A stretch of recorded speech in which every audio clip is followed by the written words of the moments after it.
You fool! Warren is dead.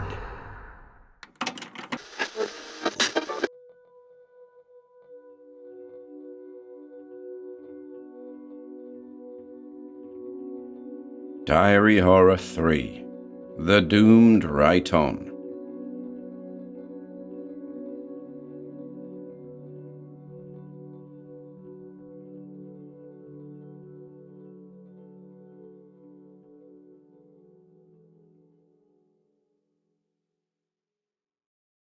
The Grey Killer by Everil Worrell. Narrative and Diary of Marion Wheaton, patient in R. Hospital, from November 15 to November 28, 1928. Such terrible things are happening here that I feel the need to set them down, as I dare not speak to anyone of my thoughts and of my fears. I will go back and begin at the beginning, a few nights ago. Later, if there is more to be written, God grant there may not be. I will continue this narrative as a diary. It began 3 nights ago, and this is the 26th of November. The red light in the corridor outside my door burned like an eye lit with an ugly menace. In the dead of night, bells sounded intermittently. The shrill ringing of the telephone, or the rasping buzzer that could mean so many things. Cold, and the need to borrow strength to spread a blanket within fingertip reach. Night loneliness and night terrors. Fear of the known and of the unknown. Fear of a stabbing agony called life, and of a veiled release called death. Terror of pain. And in the shut-in private rooms and in the bare orderly wards, that hydra-headed horror of a hospital, pain itself. I, too, was in pain. A rusty nail had gone through the thin sole of my slipper and torn a gash in my foot, which nearly ended in blood poisoning. And on the night of November 23rd, I lay tossing in my hot bed, feeling the burning lances of flame shoot upward from the horribly swollen foot. Lying so, I had the horrors, rather. I was not out of the woods, not by a long shot. My foot might mend rapidly, or it might yet take a sudden turn for the worse, in which case I should leave this narrow room only for a narrower one. The woman across the hall, who had had her 4th operation for cancer, would be leaving, so perhaps, and would, I believed, be glad to go. Her broken moans had seemed to tell me that, and there was a man down the corridor who groaned. Well, I wished it were over and I were well, and safely out of the place. And in the meantime, the bed covers were too heavy and were burning me up, adding needlessly to my tortures. I rang my bell and listened to its dull, rasping sound in the distance. In some hospitals, only a light flashed on a signal board and over your door. Better arrangement, I'd say. I waited for Miss Larkham or Miss Vurt. Miss Larkham would seem glad to see me. She would make me feel better and think of little extra things to do for me. Miss Vurt would snap at me, cross at having had to put down her novel, and she would do as little as she could, and very likely drag the covers roughly over that fiendish foot of mine. But if Miss Vurt were on the floor tonight, I should likely have to ring again. I waited. It didn't do to ring again too soon. Then Miss Vurt would be certain to let those covers soar across my foot. Or was that one of those sick, invalid fancies of which one hears? Still, all nurses aren't alike, and they aren't all angels. I waited, and heard an unfamiliar footstep that seemed to slide a little, not to shuffle, but to slide, as a serpent would slide on hard ground or on a hard floor. Why did a coldness strike me then that made me draw closer the covers that had irked me? And why did a sudden vivid conscious love of life and of the earth on which my days were spent sweep over me? I was afraid of the emptiness outside this world I knew. A realization of the vacant chasm of space swept my soul. Was it death I feared in that moment? Or had I an instinctive prescience of strange things, real but unknown? Sick terrors of a hospital night. I fixed my gaze unwaveringly on the doorway. Mustn't let Miss Vert catch me looking or acting goofy. It would be fun for her to recommend me to the psychopathic ward. No, of course, I didn't think that seriously. Of course, I was just being an imaginative sick person. At any rate, my whole attention was on the dim-lit oblong of my door. The footsteps that sounded, somehow, so unusual, paused before a figure was framed there. Not, however, before one of the feet that made the sliding sound was visible. There it was for a few moments, alone, the end of a shoe that seemed enormously long. Then the figure caught up with the foot.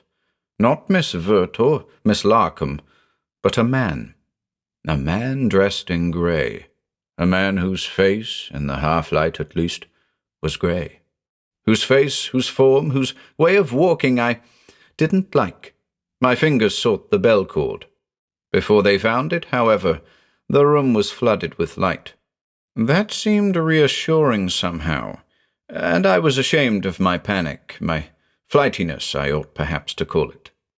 In a hospital you get used to people going and coming, surprising you when you're awake, surprising you when you're asleep. Strange nurses with thermometers happen in every day. Strange house doctors now and then.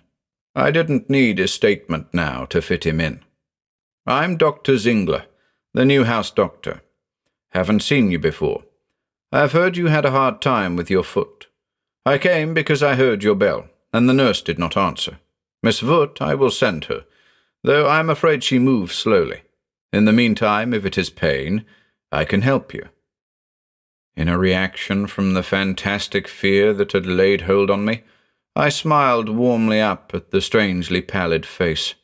Greyish skin, sunken cheeks, hollow, hungry eyes, and a strange, deathly immobility of feature. If an attractive personality was necessary to success, the new house doctor was foredoomed to failure. Yet his professional manner was good enough, though somehow rather strange, too. Suave and smooth, but indescribably queer. I smiled, with an effort. Pain, yes, my foot hurts, I answered him, trying to make light of it. But I rang for Miss Vert merely to have her turn back the top coverings, to cool my foot especially. I feel as though it were roasting over red-hot coals. The ill-favoured face looking down on me seemed to attempt a smile of sympathy. Miss Vert will be able to make you more comfortable, no doubt, it promised. But I think I can do more. I think I can ensure you sleep for the remainder of the night. I'll just give you a hypodermic. A wave of gratitude swept over me.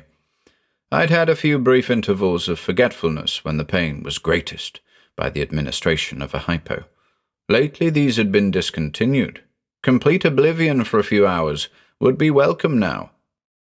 I watched Dr. Zingler as he busied himself with a small box and its contents, which he took from a pocket.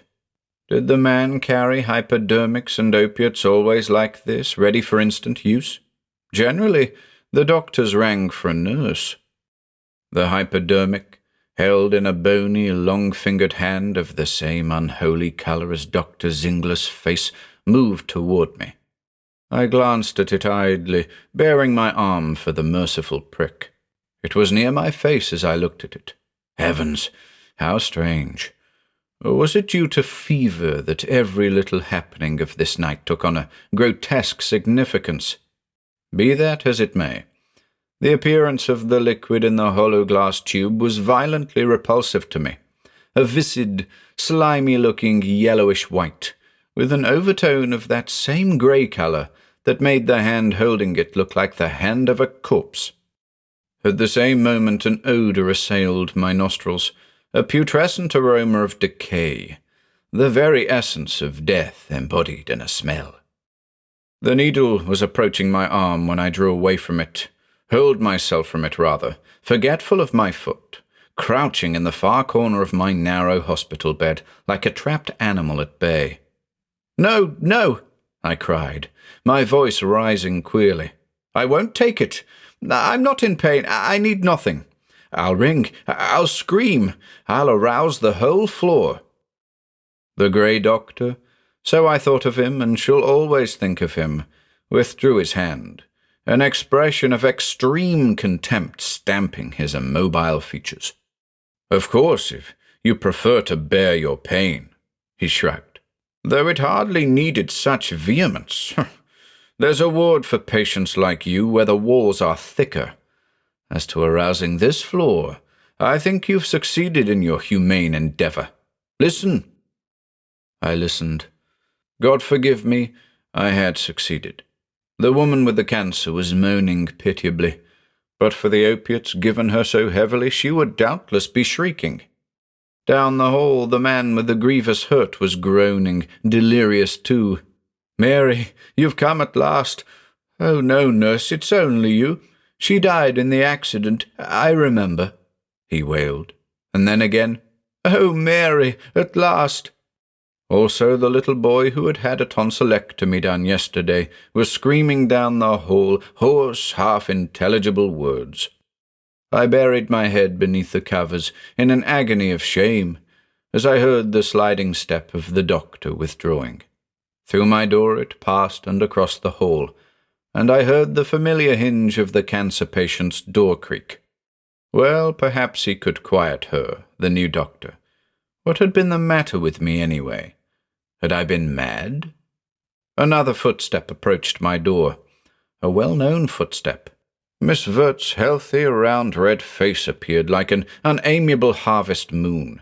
She fixed my covers, not so roughly as I had feared, and stood ready to depart. "That all?" she suggested hopefully. "Almost," I said, detaining her with an urgent gesture. "But tell me, is Dr. Zingler often on the floor at night? He's a queer-looking man, is he not?" The red of Miss Vert's face deepened to a mild purple. Some attraction between her and the new doctor, on her side at least, that was certain. Then my remark had been undiplomatic. It had. "I've never heard any of the patients comment on Dr. Zingler's personal appearance," she said in icy reproof. I was glad to drop the subject. Next morning, however, I had a real surprise. Miss Edgeworth, my day nurse, was a friendly girl who had fallen into a habit of gossiping with me about the people and happenings around the hospital. After the night, I hailed her coming with relief. I'd even dare tell her if I chose, I thought, that the new house doctor gave me the horrors. "Have you seen Dr. Zingler?" I began tentatively as she wet my washcloth, preparatory to washing my face. "Dr. Zingler?"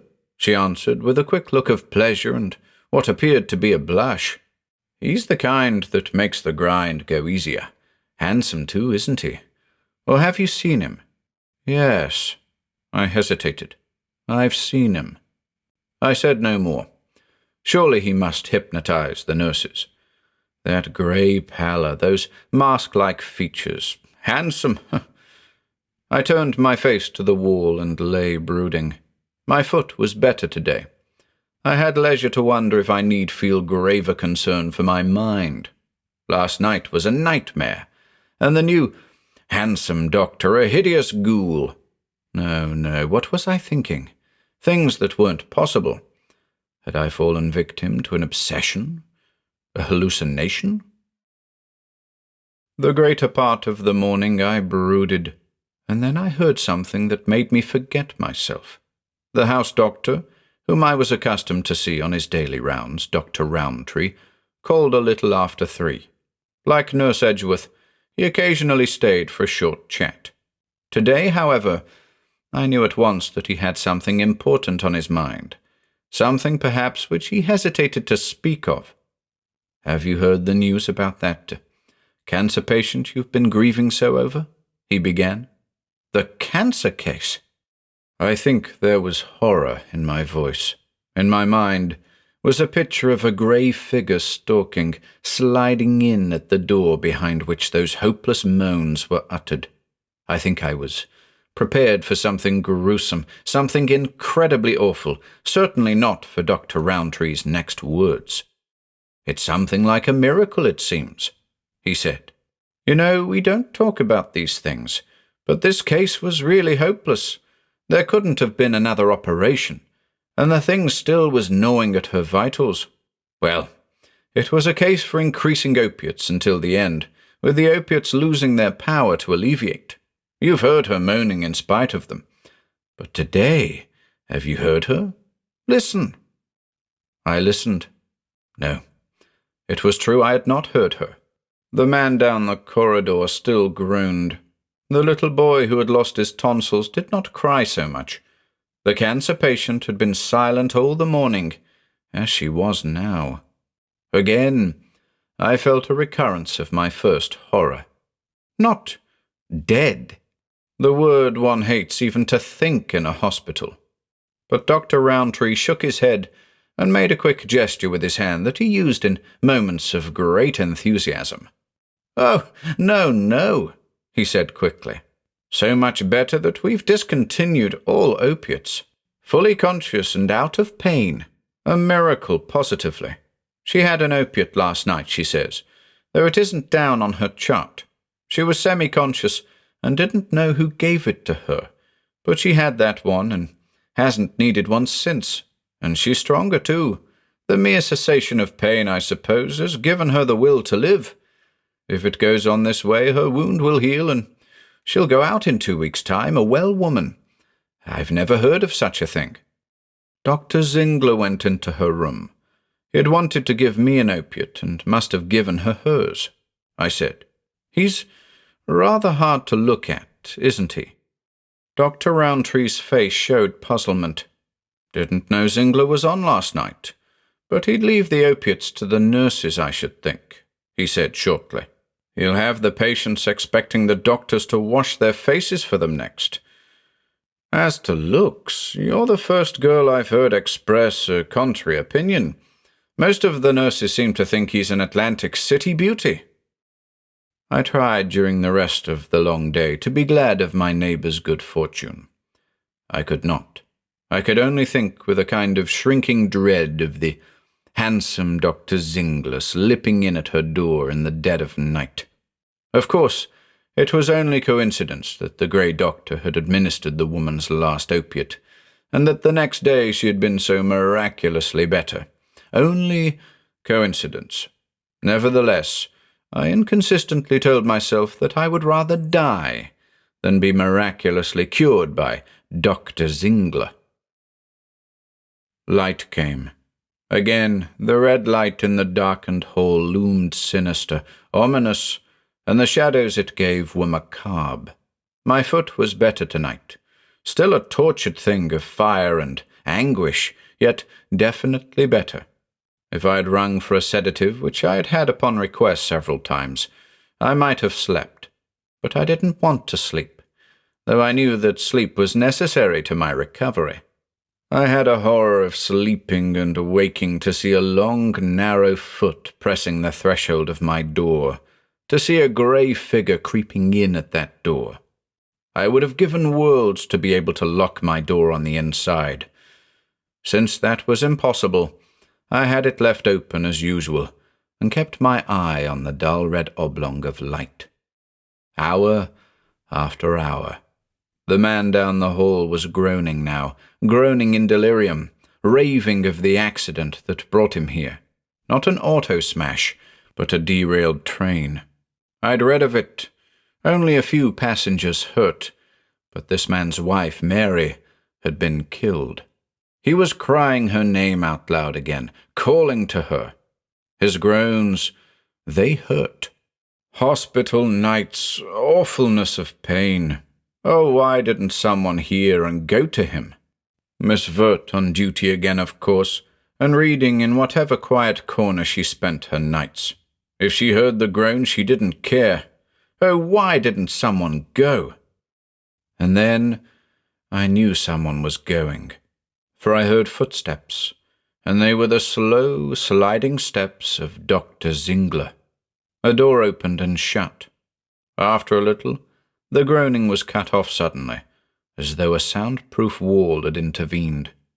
Then I lay listening, till, after a long time, those sliding footsteps crept into the corridor, No sound now from the man who had groaned as they retreated, going in the opposite direction from my door, thank God. And still not another sound from the man who had groaned. The sufferer might have had his throat cut. Next morning, however, you'd never imagine the things that are going on in this hospital, Miss Edgeworth cried as she brought my morning thermometer. Too bad you haven't come in for a miracle. You're mending, but slowly. Not like the case across the hall, I mean, or the railroad accident. The man from the railroad wreck? Oh, what became of him? My voice was sharp with anxiety, and Miss Edgeworth showed surprise and a little disapproval. You're guessing wrong when you ask what's become of him in that tone, she said. What's become of him is that an almost hopeless spine condition is miraculously improved. He is out of pain. He can move his legs under the covers, and we thought they'd always be like fallen logs. That's what's become of him. I turned my face to the wall, because I couldn't smile, couldn't show the decent human emotion of pleasure at another's merciful reprieve. Why couldn't I? Because my mind could image just one thing, the sound of those horrible sliding footsteps last night. The picture I had visualized then of a lanky form and a grey death's head creeping in at the delirious man's door, creeping out, leaving silence behind him. What kind of opiate did the new doctor dispense that not only alleviated pain but cured everything from cancer to an injured back? Well, of course there was no connection. If there were, I should be honoring the grey doctor as a worker of miracles. But I didn't. I felt a greater horror of him than ever, and that horror extended itself now to the two who had so strangely recovered after his midnight visits. Not for all the gold in the mint would I have entered the room of the cancer patient, or the room of the man who had been in the railroad wreck.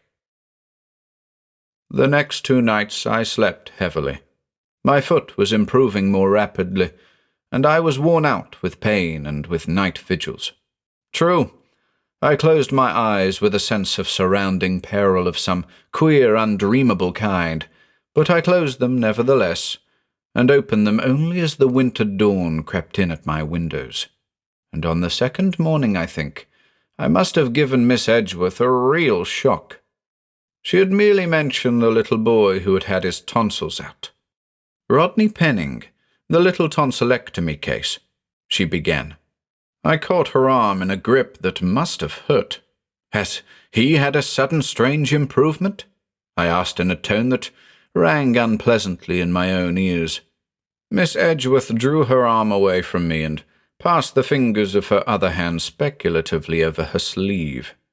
I think you've bruised me, Miss Wheaton, she said reprovingly. I must speak to the head nurse about a sedative for you. I don't know why you should be so dreadfully nervous, now your foot's doing so well.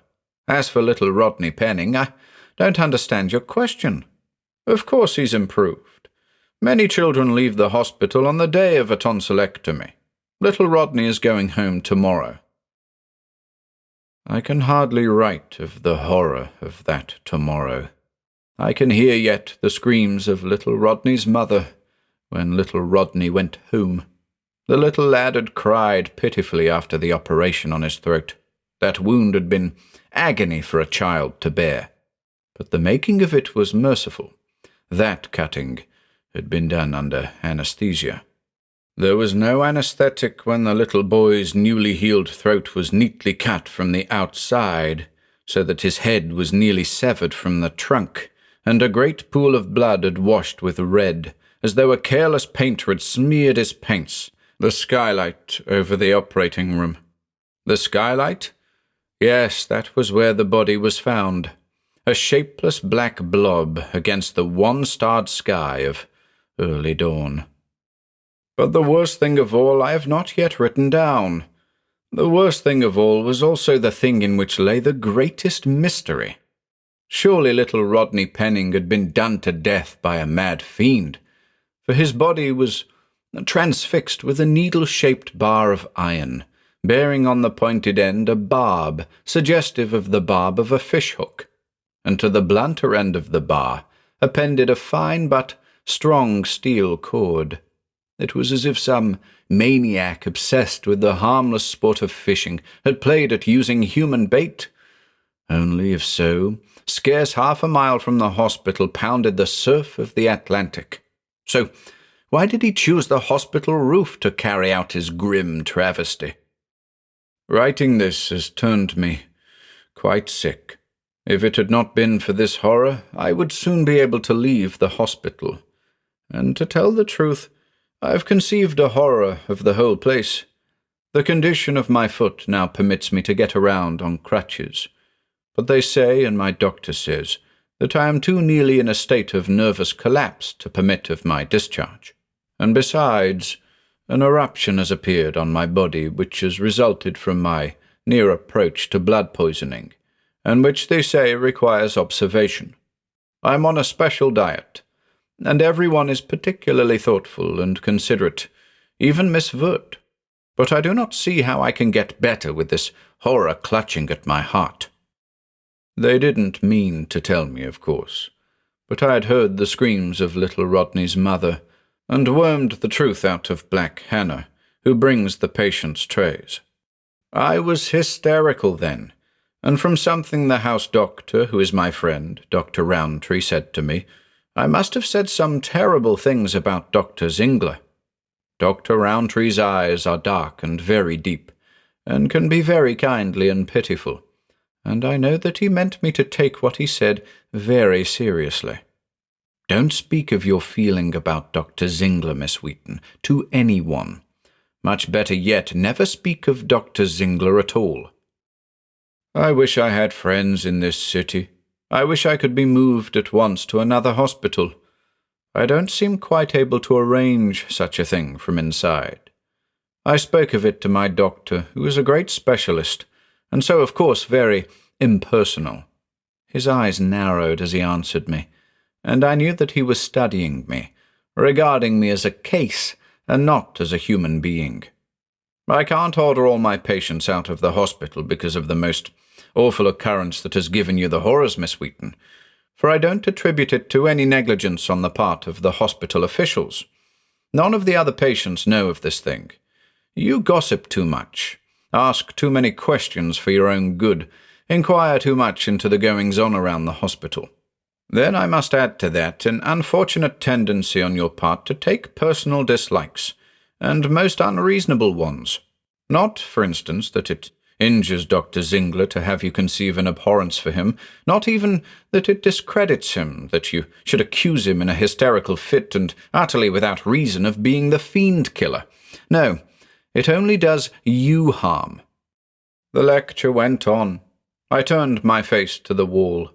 When the head nurse came in, a person who seems to have considerable authority, I said meekly that I would like to be moved to another hospital. She said only, There, Dr. Smythe Burns wants you to stay here. We'll have you feeling more like yourself before long. And Dr. Smythe Burns orders your nightly sedative continued. We'll have no more midnight blues. Tuesday, November 26. For all that, I had a nightmare last night. I dreamed most realistically that I lay in the half-stupor which bridges, under a heavy sedative, the awful chasm between visitors out and the dawnlight. And as I lay so, a figure came creeping in at my door, creeping on long, strangely sliding feet, and carrying in a grey, bony hand a hypodermic. The figure came close to my bed, and by a supreme miracle of will I opened my mouth and gasped my lungs full of air for a scream that would have roused the floor, if not the whole hospital, while my heavy hand moved spasmodically to grasp the bell cord. For a while my eyes locked with the deep-set eyes in the grey face bent above me. Those eyes into which I looked were cold as the eyes of a serpent, utterly inhuman, I thought. After a while, the eyes changed in expression. The lean grey figure shrugged its shoulders and drew away. Then, thank God, it left me. But I had a sort of knowledge that it meant to wait until a time when I would fail to wake. I sounded out Miss Edgeworth about the strength of the sedative I am getting. She says it is enough to hold me, most likely, in a deep sleep all night. If I dared tell her about last night, but somehow I don't, after Dr. Roundtree's warning. I asked my doctor when he came to reduce the strength of the sedative, saying I did not like to sleep so heavily it would take a great deal to waken me. He shook his head and said I'd get over my nervous fancies, and assured me that all entrances and exits and fire escapes are being patrolled. I doubt that. It costs money to set a patrol, and I don't think it's done in a place where a single crime has occurred.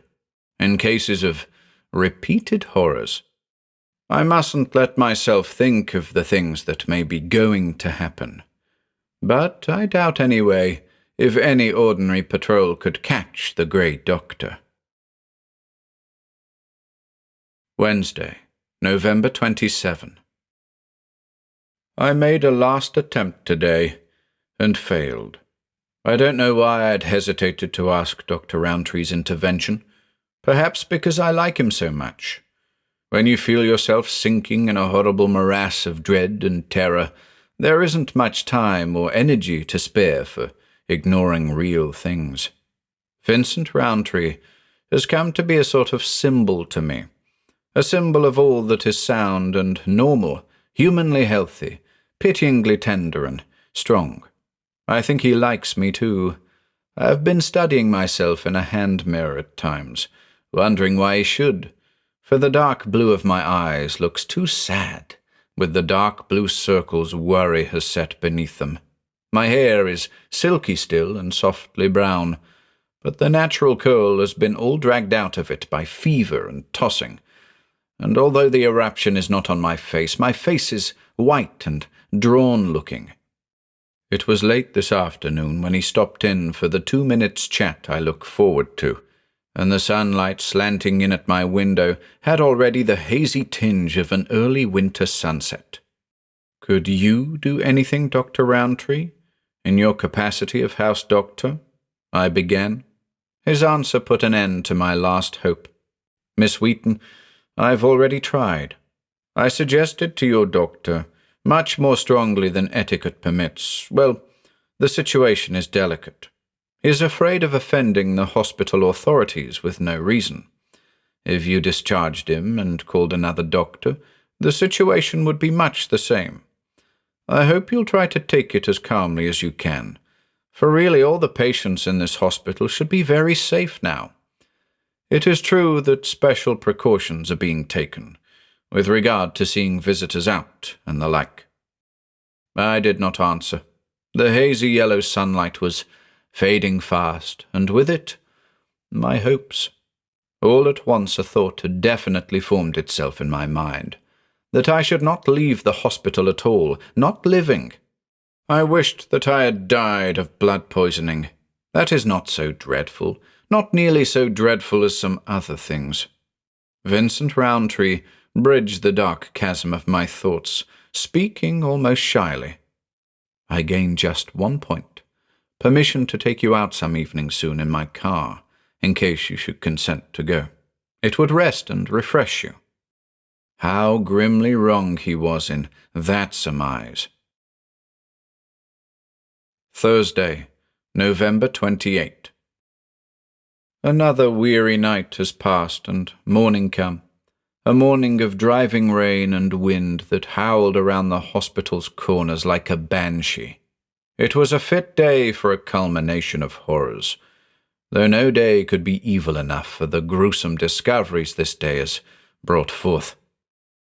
At 7 in the morning, the hour when the day nurses relieved the night shift, I heard one of the girls crying bitterly. There was a good deal of running around, then voices raised and lowered quickly. After half an hour or so of this, there was a silence, such a silence as I hope never again to hear. It was like the sudden stalking of death itself into the midst of a group of agitated sentient beings. My heart was beating heavily as I listened alone in my room, and then I heard sounds of sobbing, of more than one person sobbing. But a little later, I beheld an agony of grief that called to mind Gethsemane. One of the night nurses had come to the end of the corridor, where my room was, to get away from the others, I suppose. She did not see that my door was open, did not even look at it. She leaned against the wall, shaking from head to foot, making no attempt to cover her face. Her arms hung down limply, as though there was no life in them. From one hand dangled her nurse's cap.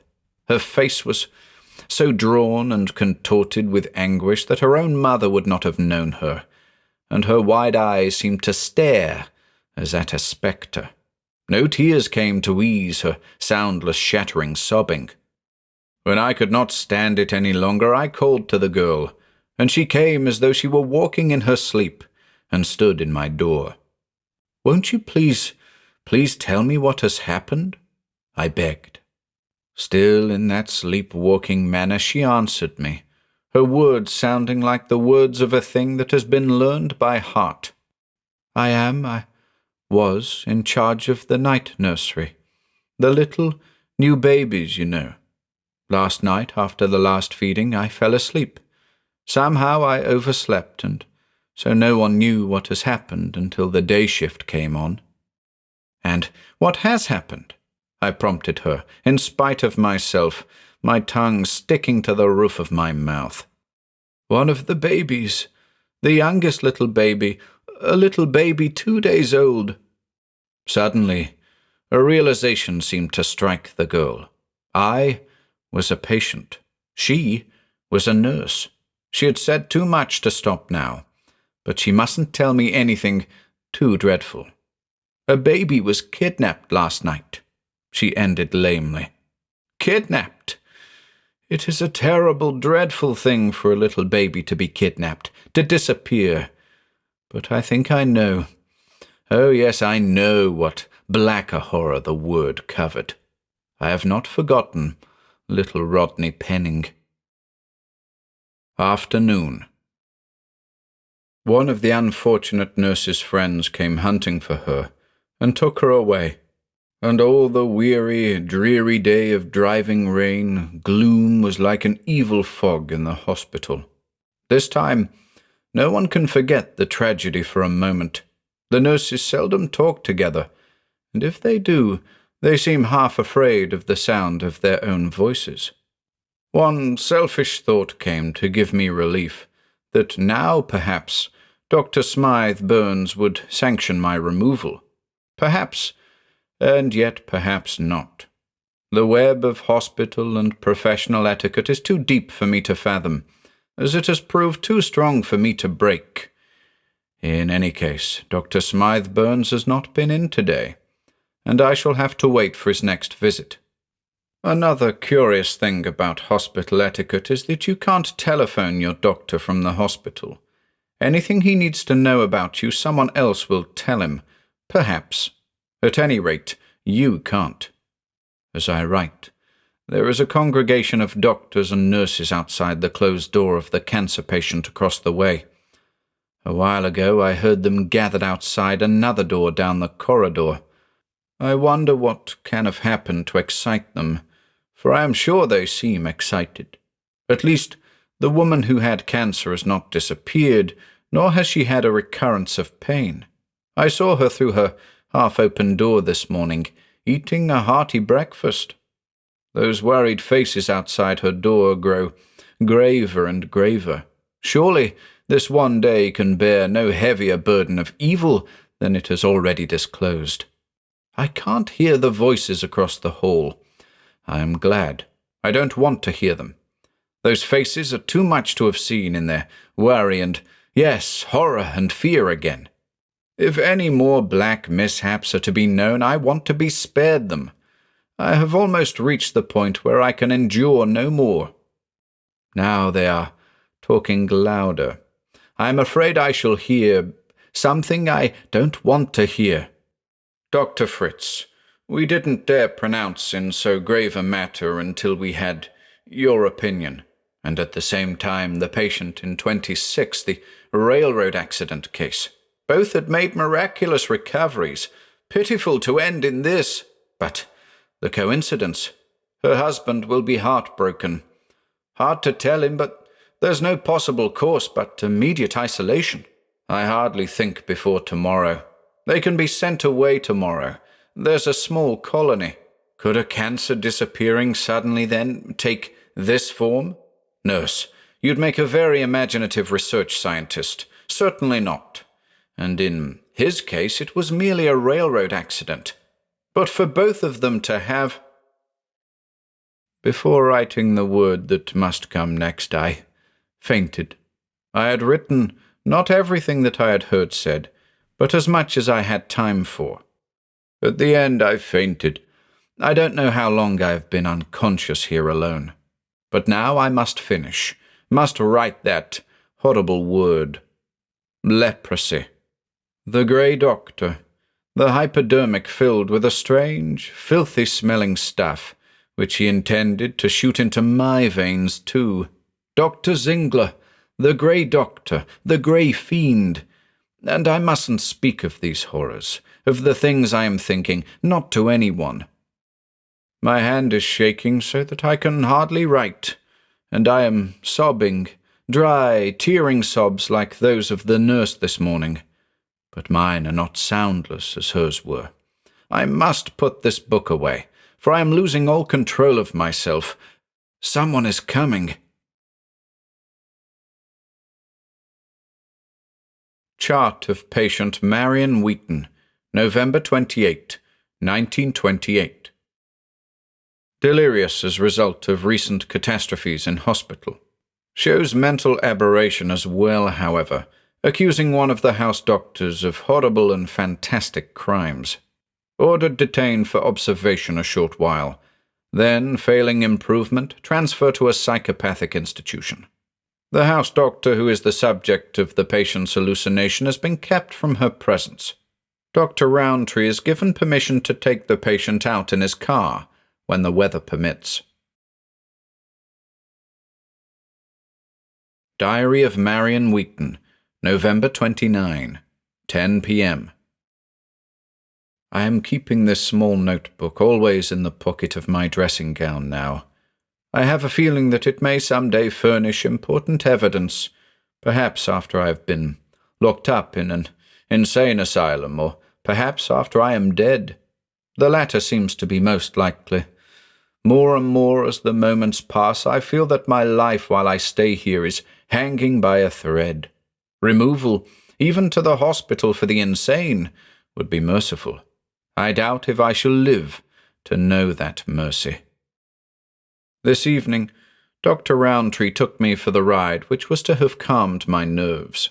Thank God he at least knows that my mind is not unhinged. He even talks to me freely of the things which are supposed to be kept from me, and that goes far to restore my mental balance and self-confidence. I can't understand your feeling about Zingler, he said. I find him a likable chap. However, just try again, try still harder, not to refer to that feeling. And I know there's no reason for all this whispering behind your back. Today, for instance, you've heard them talking all day over some new excitement, I know. As a matter of fact, it's leaked out. Everyone in the hospital has heard of it. It's this. Those two patients in 19 and 26 have developed leprosy in an unheard-of manner, as though a noxious plant were to strike root in soil where it had not been sown, and to grow to maturity in the passing of a night, an unheard-of change in human tissues. However, today's new mystery is merely this. The man in 26 has been removed to a leper colony. The woman in 19, however, has disappeared. I gave a sudden, startled cry. No, no, he reassured me quickly. Not another murder tragedy, simply and really a disappearance. Her husband seems completely mystified, but somehow someone has saved her from incarceration, I suppose. A pity, too, since leprosy may now often be cured. I leaned back in my seat. The sea wind was in my face. I felt relaxed for the first time in days. But of course I couldn't forget the things in both our minds. "I don't want any horrible details," I said, "but about the little baby who was kidnapped. Was there that time any clue at all?" Vincent Rowntree nodded. "One clue, pointing to the hypothesis that the maniac may be a religious fanatic," he said shortly. "On a flat part of the roof, a sort of altar." I wondered, would a doctor of medicine be likely to be a religious fanatic? Could I, after all, be wrong? I felt myself shaking, and he felt it too as his arm touched mine. "Try to forget," he urged. "There are, after all, other things of beauty, night, stars, the sea." His last word was shaped soundlessly rather than spoken. I thought that it was you. He parked the car near the beach. I'm able to walk with a cane now, and so I took his arm and we walked along the sand. God, we walked along the sand. It was I who saw first, caught against one of the dry rocks of a jetty above the level of high tide. Something, a hank of white fuzz in the starlight. No, not exactly fuzz. A hank, greyish-white, of something like human hair. A hank of grey-white hair, roughly or carelessly torn from a woman's head. It was Vincent, then, who saw how the sand was tumbled and rough and uneven, in an irregular patch some 6 feet long and 2 or 3 feet wide. 6 feet by 2 or 3. Both of us felt that it was necessary, a duty at least, to make sure, to investigate, to find out if there were anything hidden beneath that oblong of tumbled sand. I waited alone at a little distance with my back turned. Vincent came to me very soon. His face was livid in the starlight, and he looked ill. "I'm a doctor, and I've seen things," he began. Then he pulled himself together. "We'll both be called as witnesses of this, but you must come away. It was very near the surface. It was the woman who had cancer, who had leprosy. Her disappearance was not an escape." Back at the hospital, I was taken directly to my room and prepared for the night with the usual sedative, unless perhaps they may have strengthened it in view of the experience I've just passed through. I have written this in bed, and will slip the book into the handkerchief pocket of the crepe de chine gown I am wearing. The hour for visitors out has passed.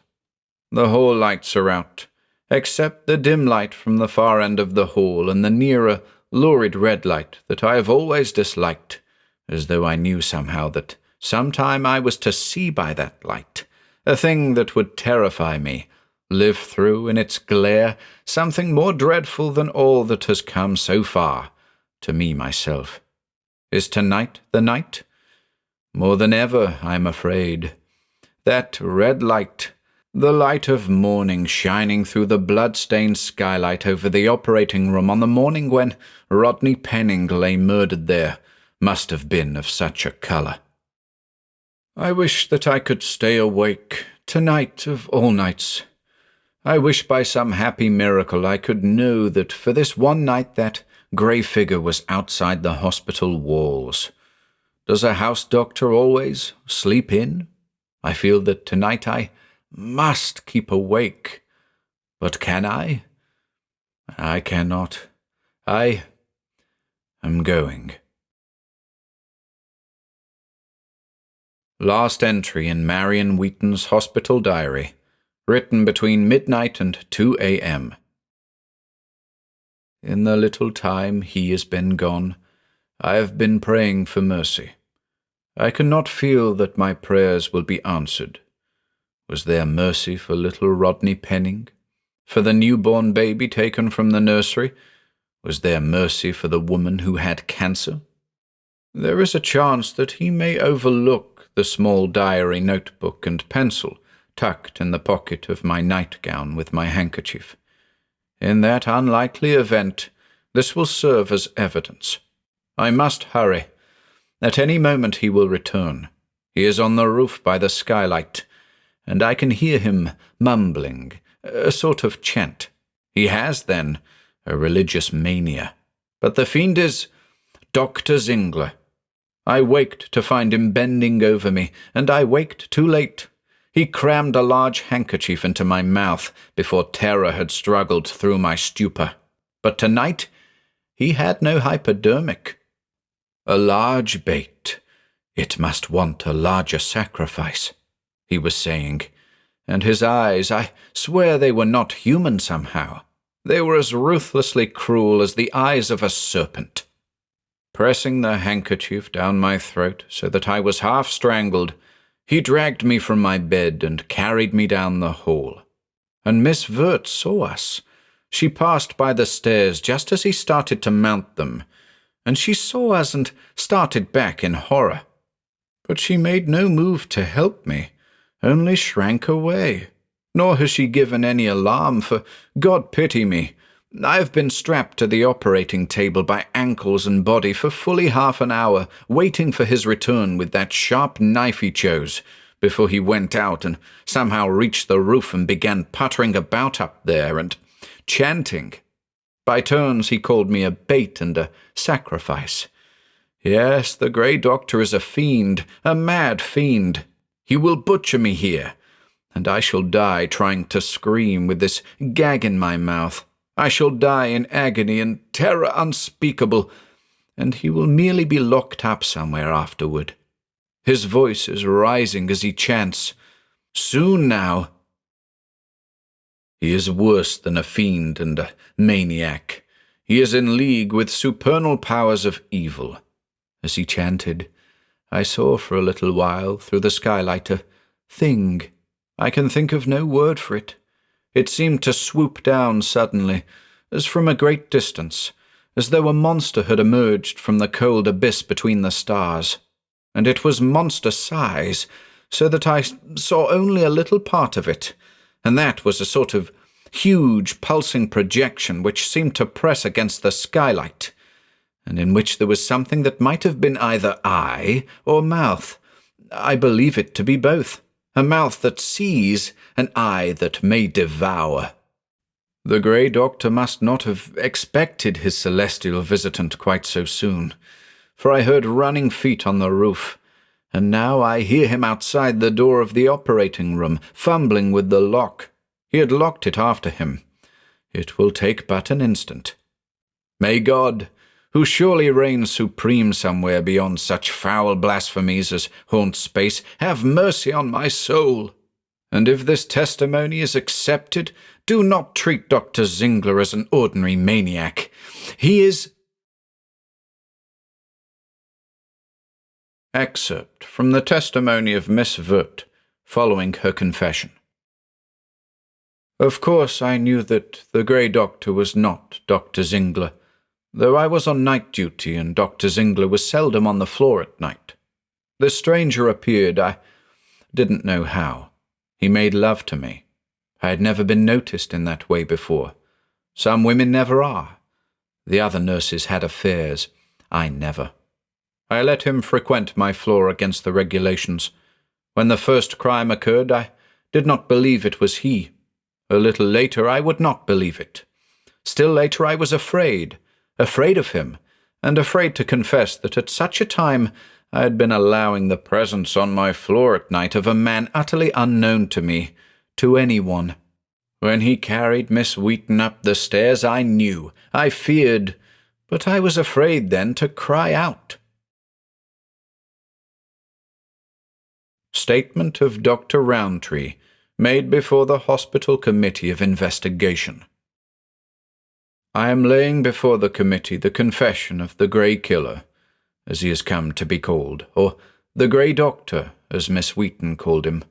Poor girl, when to peril of her life the hospital authorities saw fit to add the peril of being judged insane. It will be remembered that no confession could be forced from the killer by the police, that I alone was able to obtain his remarkable statement, spurred by my anxiety to substantiate the statements made in those lines written in Miss Wheaton's diary on the operating table. Those lines have been called ravings, and out of the regard I had come to have for Miss Wheaton while she was a patient here, and out of the deep confidence I felt in her judgment, I determined to seek corroboration for those very statements which must naturally appear the most insupportable. Her confusion of the killer, whose confession is appended below, with Dr. Zingler is most natural. She had never seen Dr. Zingler, and after she had encountered and conceived a horror of the killer, Dr. Zingler was kept from her room. She naturally felt assured that Miss Vurt would have known of the habitual presence of any stranger, and so accepted the killer's statement as to his identity. Out of the depths of my anxiety to substantiate Miss Wheaton's story, I have done a difficult thing, approached the killer in the guise of a friend.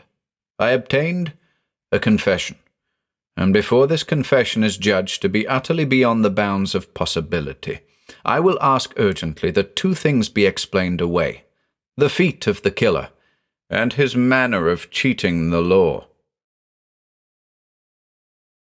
The confession. Never again shall I return home, and it is all in vain. Nevertheless, easily can I escape the pit into which I have dug my way. There is always the ultimate way out. Even to me, who can regard all of the race of earth as so many stupid cattle, the enmity that surrounds me now grows heavy to bear.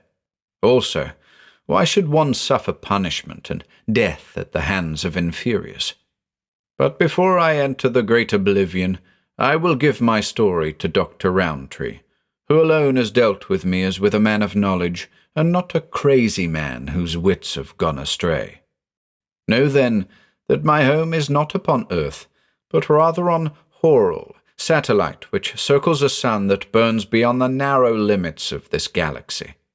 Is the planet Earth then unknown to the dwellers of Horrell? No, for the astronomers of Horrell compare with those of Earth as Earth's greatest astronomer might compare with a child with an opera glass. On Horrell, I was for 11 centuries high priest to the devil god of space. I approximate terms familiar to men of Earth. We of Horrell believe that a great power of good has created all things, and that he is opposed by a lesser power of evil. But we worship at no shrine to an unknown god on Horrell, and the devil god of space is very real, and one of the most dreaded of those strange beings that infest the trackless ether. Its characteristics? As to form of worship, a love of human sacrifice. To many an altar on Horrell it has descended, to snatch thence living food. Its form and nature? The biologists of Horrell are far in advance of those of Earth, as you shall see, yet even they do not understand the nature of the great denizens of space. They may breathe ether, they may be forms of vibral energy, and know no need to breathe, being electrochemical in their nature. But whether or not the devil god breathes, it eats. As to form, here is a coincidence for the philosophers of Earth to ponder, parallel to that phenomenon by which unrelated races of the earth find for the same things names built on similar phonetic principles. The form of the devil god of Horrell and of space resembles that of the monster of the deep which men on earth have named the devilfish. Miss Wheaton described truly the appearance of one of its monster tentacles, and she was right in her surmise that the orifice on the end serves both as mouth and eye. So, my deity was a being of definite power and substance, of knowledge of the far corners of the universe, and of great evil. To Horrell, it might have been drawn by the psychic nature of our people.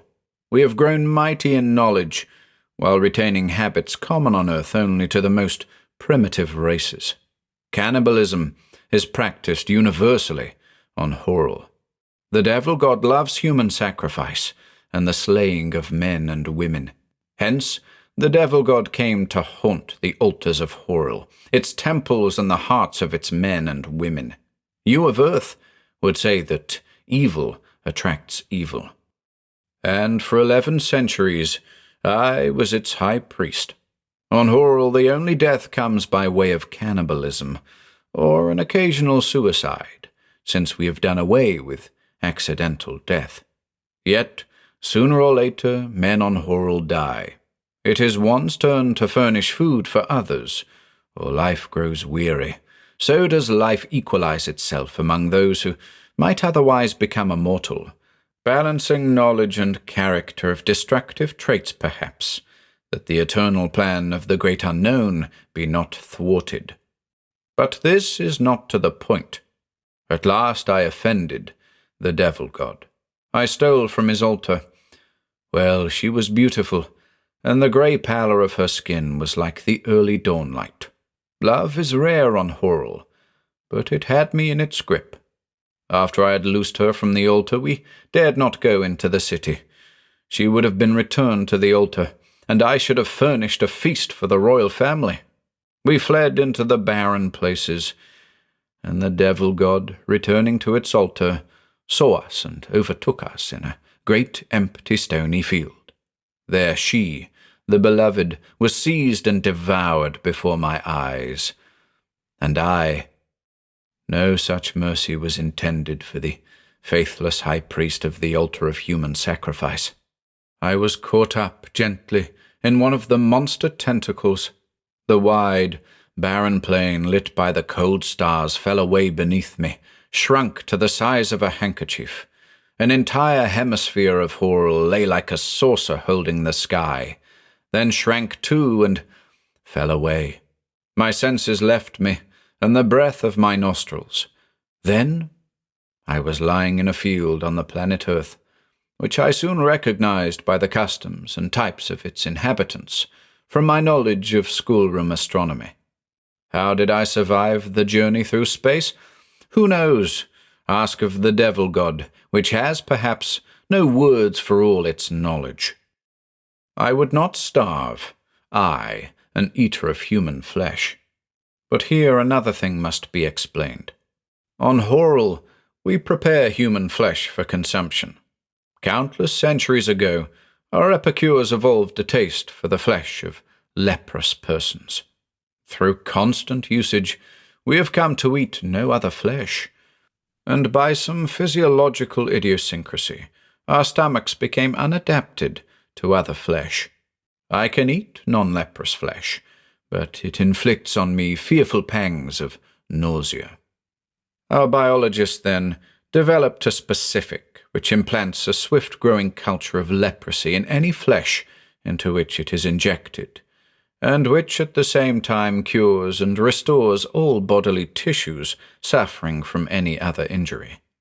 So our health is safeguarded, and hence the cure of the man in 26 and the woman in 19 who had cancer. Hence the sudden development of leprosy in these patients, for they were to give me needed food. Hence the buried and mutilated body in the sand. I was starving, famished. The sacrifices on the roof altar, on the other hand, were sacrifices of propitiation, but the improvised fishhooks. I madly hoped to snare the devil god I served, as men on earth of primitive tribes, so I have heard, turn upside down the images of their saints to force them to their bidding. But I dared more, hoping literally to hook the monster with steel barb and cable. 2 sacrifices it scorned. Driven by hunger, I had prepared my necessary feast. The girl with deep blue eyes that grew sad and terrified as they gazed on me was my first selection. Obedient to a true instinct, however, she shunned me. So I prepared the man and woman for myself and sacrificed the children. Then a new thought came to me. My sacrifices had been too small. They should have matched my own necessity. I determined to raise once more an altar on the roof and to fasten to it the slain body of the girl with the sad, terrified eyes. I crept upon her as she slept at last, a sleep so deep that the sense of my nearness failed to rouse her, as it had done before. I gagged her and carried her from her room, half smothering her, as her sad eyes implored. Even to me she was pitifully beautiful, the better to allure the monster god of space. I conveyed her, as she wrote down, to the operating room, and strapped her to the table, leaving free her hands, since she had little strength and could not loose herself with her body fastened flat to the table, and I had need to hasten. I offered up my prayers upon the roof, the prayers I had made before the altars of Worrell through 11 centuries. The being, the monster, swooped down out of the empty skies that teem with the unseen and the unknowable. I hastened back from the roof to the operating room. I threw myself, knife in hand, upon the operating table, and I was seized from behind. Miss Wirt at last had dared to give the alarm. No sacrifice was made upon the roof again, and I was taken captive, though soon I shall escape. Comment by the Superintendent of R. Hospital, signed before witnesses at the request of Dr. Roundtree and Marion Wheaton. The confession of the unknown man captured almost in the act of murdering Miss Wheaton upon an operating table in our hospital is beyond credence. Nevertheless, I hereby testify to 2 things. The killer's entrances and exits were made through unnoticed back windows, which were not near stairs or fire escapes. This was possible because he scaled the walls of the building, not climbing them, but walking up them. When his shoes were removed, his feet appeared as long segments of the bodies of serpents, and they could grip and scale any kind of wall. His feet, he said, were as the feet of all human beings on Worrell, and on earth his shoes were made specially, and his feet were coiled within these shoes. Likewise, the manner of his suicide is beyond explanation. He had been searched and was guarded carefully, of course, and he died simply by holding his breath. No living thing on earth has been known to do this thing, since at a certain degree of weakness, the will is replaced by automatic functions. To the physiologic norm of no known species of earth could the killer conform.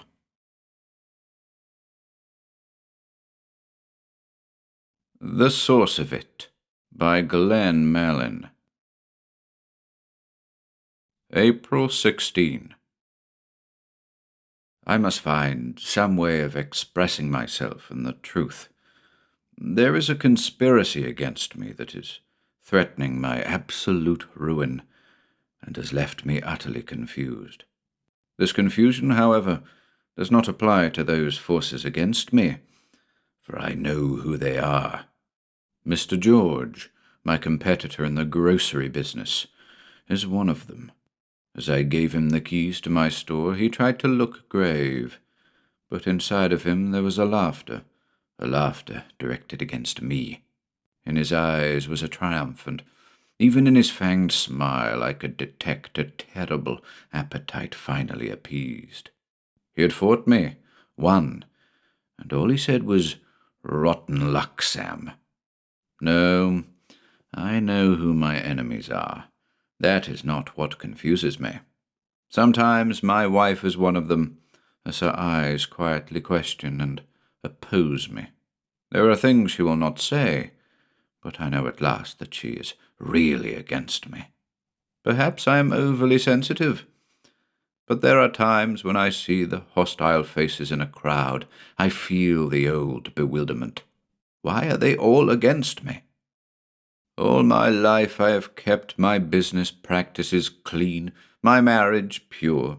The only honest conclusion I can arrive at is that they are trying to make me in their own image corrupt and evil. Yes, evil, that must be it. They are evil. I am good, and evil has triumphed. My business is gone. My wife is beginning to stare endlessly at me at supper time. How contemptuous she is! But I shall preserve my soul against them all. With the help of God, we may eventually win. If only I knew the source of evil on earth, which has malignantly spread to nearly all the people, and is fishing for me at this very moment. If only I could be shown the way out of this dark pit. I stand ready to fight, but I have no equipment, and I do not know how to get it. I must have some way of expressing myself.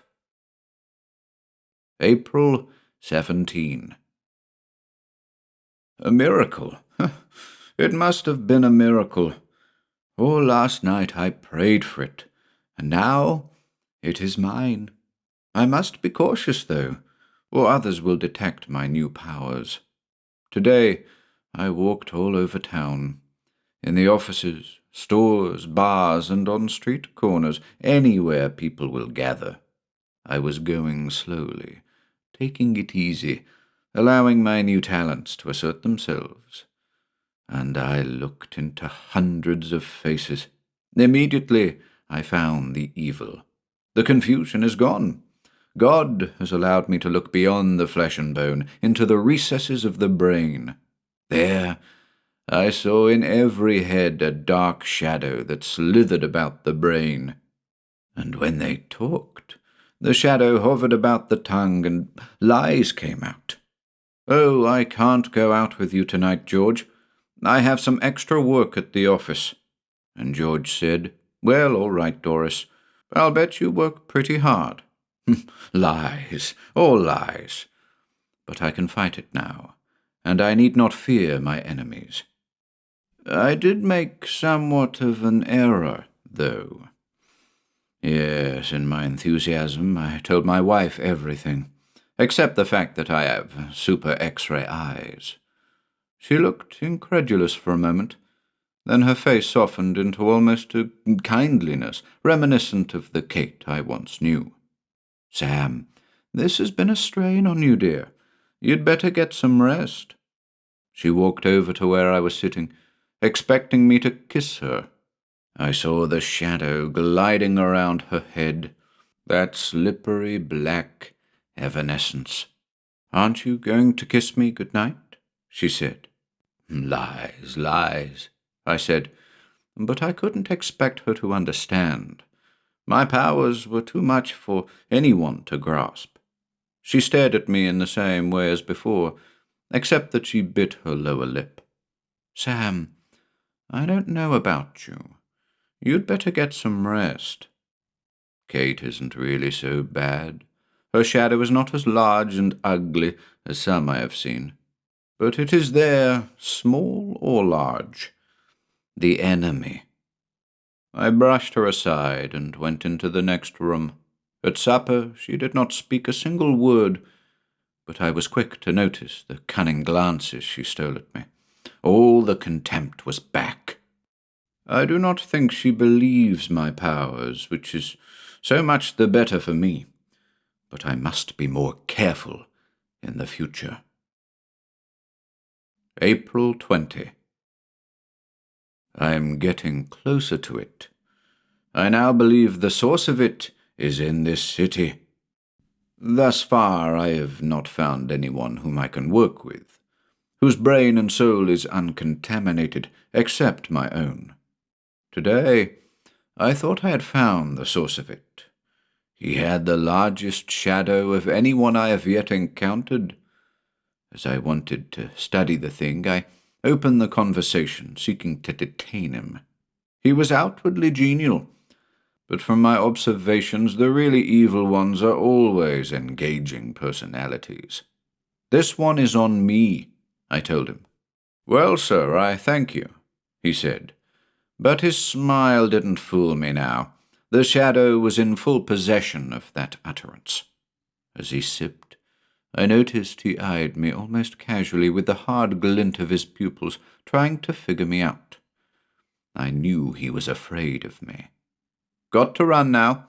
Appointment, you know," he said, not even daring to face me. He pushed back his stool and left hurriedly. Lies, lies, I muttered, but he had left. His fear of me was genuine, though, which is why I do not think he is the real source. But he is close to it. The real source would not be afraid. Somehow I have never formulated a plan for dealing with the real source. April 22. Events are shaping quickly. From exhaustive studies of various areas in our town, I can now reveal that it is in my immediate neighborhood. All last night I prayed for guidance as Kate snored stupidly in the next room. She would never understand, poor shadow-ridden soul that she is. But it is in my power to help her, as it is to help Mr. George and all mankind. Poor Kate! Now she misunderstands my gift of vision. Today she called in a doctor. They were waiting for me as I came in, leering at me quietly. This doctor is a cool one, with his brain half consumed with the shadow. He gave me a physical, pronouncing me unusually fit. I don't understand. He kept shaking his head. But I knew he did, and his subsequent questioning showed he understood, partially at least. When did you first take up this, street walking? I was quick to see the trap. Oh, about a week ago, I guess. I smiled straight at him. Why do you do this, Sam? May I call you Sam? Oh, he was an oily, ingratiating one. Of course, I said. I walk the streets for my health. I lied.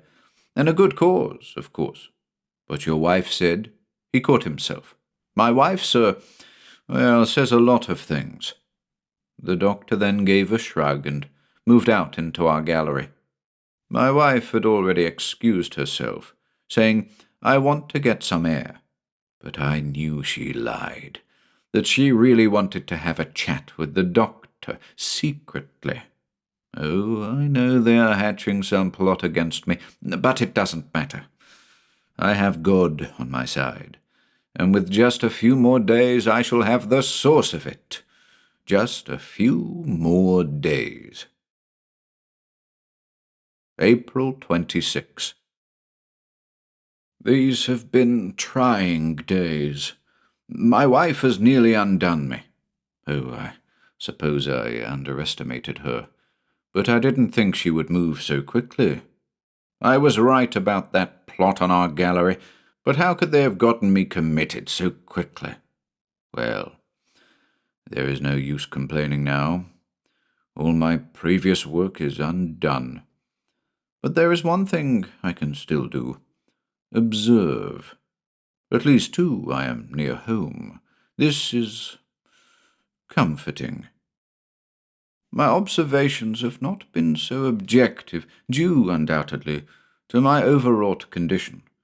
But in time my vision will clarify itself again. However, Roseridge is such a small place, with so few faces to analyze, that I fear that I shall never even get near the source. Also, it is difficult to pray in this dormitory, with all these pitifully deranged people about me. The nurses and doctors don't mind my praying or my walking about the dormitory on observations. No, they don't mind me. I think the proper word is humouring. Ah, if only they knew my plan. All the people I have observed, albeit cursorily, thus far are contaminated, especially the doctors with their stupid questioning. I can also reveal that I interest them. April 27. Well, this has been a day, I can tell you. First I met Tweed, and secondly, I learned that I could go before the appeal board tomorrow. I had just concluded my morning prayers, and was about to leave my bed area on my morning rounds, when this fellow Tweed came down the aisle. Everyone had told me he was the incorrigible one, a hopeless but cheerful idiot who was committed when he was 9 or 10. His lips were constantly trembling, There was a bit of foaming saliva trickling down his gaping jaw. I looked in a terrible fascination at him for the first time, as you might look at a bushman who would almost, but not quite pass muster as human. Tweed turned in the direction of my bed and stared right through me. It seemed to me that his eyes were all black pupil. He turned to leave for the grounds, for he had complete access to Roseridge, as I had, when I spoke. You are Tweed?" I did not expect from what the others had told me that he was capable of coherent speech, but he answered in perfect diction. "I am Tweed, just like that, unfettered with qualifiers or modifiers. Why is it I have not seen you before?" I asked. "They have kept me at work," he said very slowly. It was then that I detected what Tweed really was. He was good. He was free of the shadows, his tongue unatrophied by lies. In short, Tweed was on my side, struggling against this black pit, a shining survivor in a sea of corruption. What he meant by "they" was quite obvious. We talked most of the morning, quietly, about simple matters, but it was all truth. I must admit that Tweed is sorely limited intellectually, yet it is his very simplicity that accounts for his spotless soul. It is funny that I am the only one of exceptional capacities, of all I've observed anyway, whose mind is clean. I, of all the people have been chosen, have been made to suffer, so that I may understand his message. And now I have a humble agent, this Tweed, whom I stumbled on by accident. Accident? Perhaps not. Perhaps I was made to suffer here at Roseridge by a plan. I cannot rightly say. But surely Tweed must figure in a grand alliance against it. Perhaps, too, I have been led even closer to the source. Perhaps it is here. Anyway, we shall see. Tomorrow I go before the board for an appeal. We shall see. April 28. I have not seen Tweed today. They have kept him at work. There is something I omitted yesterday that has just occurred to me. While Tweed and I were talking, I noticed out of the corner of my eye that the nurse was looking at us uneasily. Then she ducked out of the dormitory. It is odd that I forgot this incident. I was too enraptured, no doubt, with the alliance. But I am sure now that they are trying to keep us apart, although I'm sure they don't understand my designs. I saw the Board of Appeals today. Frankly, I was disappointed with the whole affair. It was so heavily dominated by routine that I could not detect any new manifestations of evil. Except for the puzzled glances the head of Roseridge gave me, there is nothing much to report. He is a commanding figure, this Mr. Sampson. I believe that is the head's name. Very tall and thin, and a most remarkable huge shadow in his head. I don't suppose I shall ever see him again. He makes the rounds of Roseridge about twice a year, they tell me. Too bad. I should like to observe him more closely. Well, the board refused my appeal, as I expected, and I am right back where I started from. I wish I could contact Tweed. May 1. Just as I was about to despair of any action, all the while sinking into the dreadful regimen of this place, a sudden development has taken place that has altered my whole situation. Mr. Sampson has decided to stay on a while at Roseridge, because, as the grapevine has it, I have interested him. Well, he has interested me, too, and after what happened to me today, I might say Mr. Sampson has positively fascinated me. I was called into his office after my morning prayers. They're considerate that way. His huge, rickety frame even got up from the swivel chair when I came in. I sat opposite him, looking really for the first time at that tremendous black creature in his head that seemed to dominate the brain, the tongue, the very essence of the man. "Mr. Samuel Stone, isn't it?" His raised eyebrows almost comically appraising me. "Yes," I said, not being able to take my eyes off him, even if I had wanted to. "You have a most interesting record here." Mr. Sampson took out some forms, shuffled them a bit, and picked out perhaps a half-dozen sheets. "Wife committed you, eh? Hell of a thing to have happen." "Yes, sir." My respect for him was mounting, not in what he said, but in the fearless, playful way he said things. "Let's see. You walk the streets examining people's faces. A most interesting avocation, I'd say. Like to do that myself." I waited almost impatiently for his next words as he began shuffling the sheets absently. Somehow I was being overpowered. I could not speak. He was calling the turn, and I waited. "You lost your business, I see. Too much avocation?" He was taunting me now. There was something here I couldn't quite grasp. It wasn't really Samson I was concerned about, but that damned shadow. It was as though the shadow was completely and irrecoverably in charge. I had not noted such dominance before. "Don't wish to talk about that, eh? Well, a man's own affair, I suppose." He put the papers on the desk and pulled out some cards. "Now, we have to give you a complete checkup, you know, to ascertain if there is anything organically unsound." Samson was lying. There, at least, I caught him. He wanted to find out my secret. It was a long and a rather thorough examination. As usual, I was judged physically fit. "About your eyes, though, Mr. Stone." I took in a deep breath.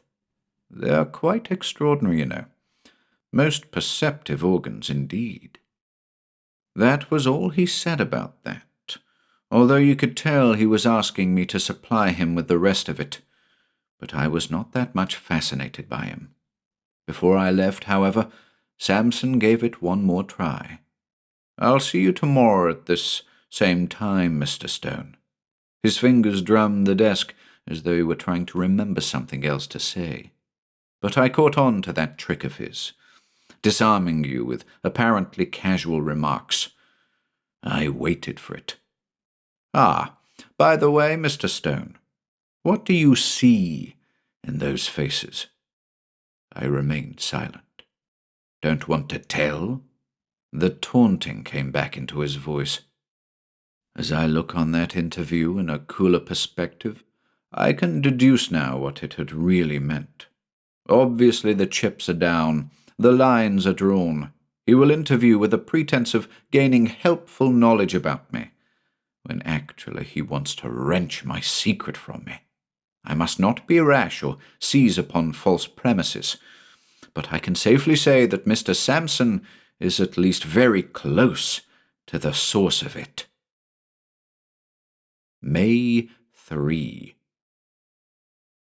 Today I saw Tweed, this time in the secluded garden surrounding the dormitory, where we could talk unobtrusively. He was, as usual, quite frank and open about everything I asked him. Tweed told me that he was on a kind of work holiday this week, that he liked to walk about the grounds. My first problem with him was to make him like me in his simple way, then to make him believe everything I said, which would be ultimately for his own good anyway. The former problem, it seems, is already solved. "You are the only one who lets me talk," he said at one point in our conversation today. And when he said it, he smiled. They had told me he rarely smiled. Since he speaks only the truth, I believe him. Thus the latter problem, getting him to believe, as I did. I began by merely mentioning Mr. Sampson. He trembled even at the sound of his name. "Why do you fear Mr. Sampson?" I asked. Before he could answer, I put in, "It's because you hate him, isn't it?" I don't know, but every time I enter his room—" "His room?" "Yes, I clean his room." "Excellent," I cried. "He yells at me, calls me stupid. I don't like that, and sometimes he threatens me." I paused, trying to broach it to him on his level. "Do you know why he does that?" I began, watching his jaw fall agape. "Because he hates you. You are good, and he is bad, and that is why he hates you." Again Tweed smiled. "Yes, that's it all right." I had simplified it, but it was all true nonetheless. "You see, Tweed, he is your enemy. Never forget that. Never." And that sunk in too. Thus I had formed the grand alliance of purity.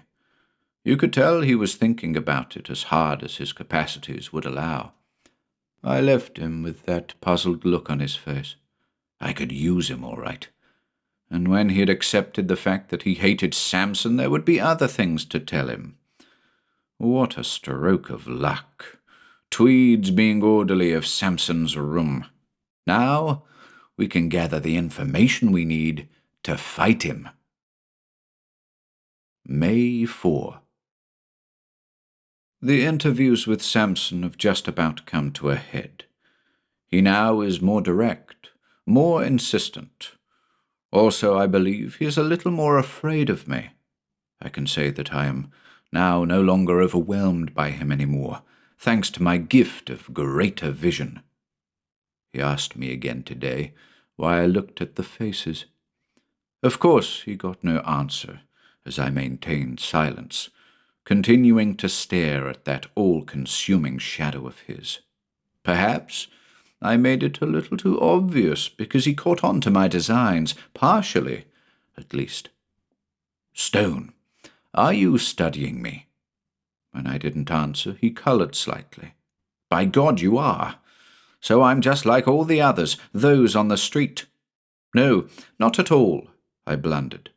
He started to laugh. "But you are studying me. I interest you too, eh?" "Yes. It would do no harm to admit it." "Well, I want you to know that these grillings will continue until you cooperate." Sampson reached into his drawer, selecting a long, streamlined cigar. He paced himself beautifully while I waited. Over 2 minutes to light and take the first puff from his cigar. "You know, Stone, I could let you out in a minute." He flicked at the cigar. "If you would only cooperate." "Yes, sir. Otherwise, I have the power to keep you here indefinitely." I stood up from the swivel chair. Before he ended the interview, I took another look at the shadow, and I knew for certain. You think about that, and then you can give me your decision tomorrow. There is no doubt about it. His huge shadow, his clever trap to make me divulge the secret, his threats, he is the source. May 5. Well, now I have done it, and a pretty mess, I must say. Sampson trapped me into it. How, I cannot recollect. Oh, he is clever. He began, as nearly as I can tell, by taunting me about my wife. So you let her put one over on you, eh, Stone? And while you looked at people's faces, she got the doctors and the lawyers and had you committed. What a fine excuse you gave her to get rid of you, looking at people's faces. Dare say I blame her. Not very smart, are you, Mr. Stone? Well, I hadn't been feeling too good that day anyway, and that speech started me off. You are evil, Sampson. Evil, hear me? Enough. Go to your bed. But he wasn't really angry, rather very pleased with himself as he extended that gaunt jaw into the air, blowing smoke. See you tomorrow, Stone. That should conclude our business. When I got back from supper tonight, feeling as miserable as when Mr. George had put one over on me, who should be sitting on my bed but Tweed? Instantly the whole scheme was formulated in my mind. I could not take another interview with Samson, that was sure. And there was Tweed, with proper probing, who would see to it that I would never have another chat with Samson. It took about half an hour to convince Tweed.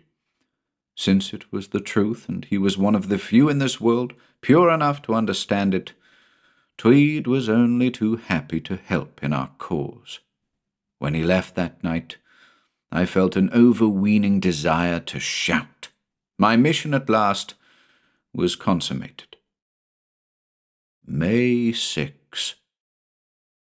When the news had finally gotten around the dormitory that Samson had been stabbed, I was amazed at the outbursts of indignation and the derogations against Tweed. They tell me that he is in solitary confinement and that he will be sent to another hospital. It is, however, a small loss in return for what he has given the world, the everlasting end of all evil. The source of it is destroyed, and these fools rage against the emancipator. But I must have patience. What I have done cannot easily be appreciated. It is too immense a deed for those without the gift. Soon they will understand. As the shadows of iniquity recede from their brains, free of the evil sustenance of the source, then will they hear the words of purity and goodness. Already I have made observations around the dormitory. While it is too early to judge, I expect a gradual receding of the shadows. This is truly a day for rejoicing. May 7. I have conducted further observations around the dormitory today. It is so discouraging, but I am much too impatient, I'm afraid. I have not noted any signs of the loosening grip of the shadow, but, as I say, I am just over-anxious. I know sincerely that this cannot have been done in vain. Tomorrow, so the grapevine says, the detectives are coming. May 8. Today we were questioned by the detectives, and a stupid lot they are. They have not come to me yet, so I cannot evaluate them scientifically. Tomorrow they will get to me for certain. I am not the least bit concerned. What I am concerned about, though, is that the shadows have not at all lost their grips on the people I have observed. On the contrary, in some cases it has even increased its dominance. What can be the matter? I must be more methodical tomorrow. Perhaps my measurements have not been dispassionate enough. May 9. Something has come up that has made me quit my dormitory observations. It is not pleasant, but I must face up to it. Today, I was questioned by the chief detective, a Mr. Henry. I had forgotten to mention yesterday, I was so engrossed in the dormitory observations, that he was a very bright fellow with a large shadow on his brain. Well, judging by today, that's only the half of it. Oh, he wasn't bright enough to get any evidence on me, but I was with him long enough to observe carefully the shadow. The most tremendous shadow I have ever seen, even larger than Mr. Samson's. That is why this whole business is so distasteful. It proves why the tentacles of evil have not receded. I have not got to the real source. But from my observations, and they were scrupulously objective, I can tell you, Mr. Henry is the real source.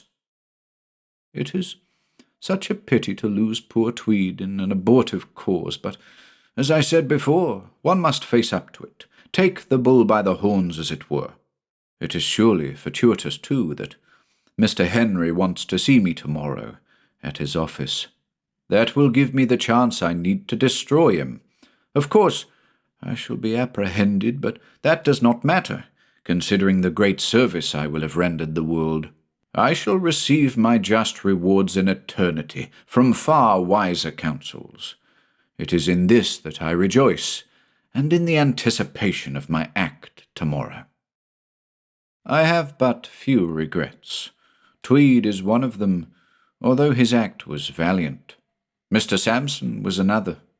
Considering, however, the enormity of his evil, I may safely list him as expendable. So tomorrow it will all be over. There is another thing I wish to express. I suppose I can allow myself a foolish whimsy. There was an assistant detective to Mr. Henry, whose shadow is nearly as large as Mr. Henry's.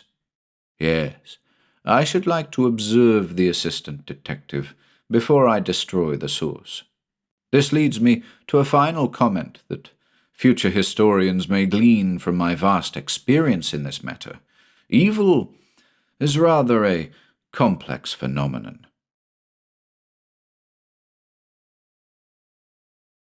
The Horror of the Heights by Arthur Conan Doyle. The idea that the extraordinary narrative which has been called the Joyce Armstrong fragment is an elaborate practical joke evolved by some unknown person, cursed by a perverted and sinister sense of humor, has now been abandoned by all who have examined the matter. The most macabre and imaginative of plotters would hesitate before linking his morbid fancies with the unquestioned and tragic facts which reinforce the statement. Though the assertions contained in it are amazing and even monstrous, it is none the less forcing itself upon the general intelligence that they are true, and that we must readjust our ideas to the new situation. This world of ours appears to be separated by a slight and precarious margin of safety from a most singular and unexpected danger. I will endeavor in this narrative, which reproduces the original document in its necessarily somewhat fragmentary form, to lay before the reader the whole of the facts up to date, prefacing my statement by saying that, if there be any who doubt the narrative of Joyce Armstrong, there can be no question at all as to the facts concerning Lieutenant Myrtle, R.N., and Mr. Hay Connor, who undoubtedly met their end in the manner described. The Joyce Armstrong fragment was found in the field which is called Lower Haycock, lying 1 mile to the westward of the village of Withyham, upon the Kent and Sussex border. It was on the 15th September last that an agricultural labourer, James Flynn, in the employment of Matthew Dodd, farmer, of the Chauntry Farm, Withyham, perceived a briar pipe lying near the footpath which skirts the hedge in Lower Haycock. A few paces farther on, he picked up a pair of broken binocular glasses.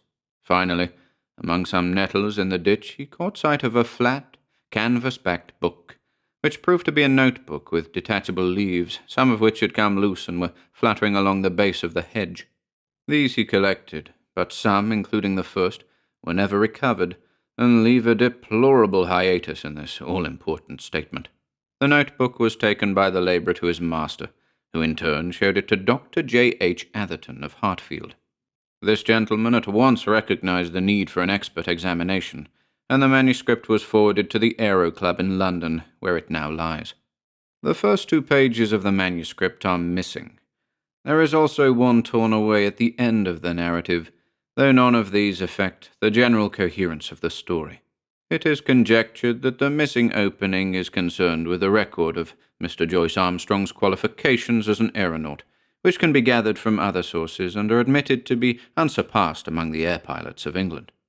For many years he has been looked upon as among the most daring and the most intellectual of flying men, a combination which has enabled him to both invent and test several new devices, including the common gyroscopic attachment which is known by his name.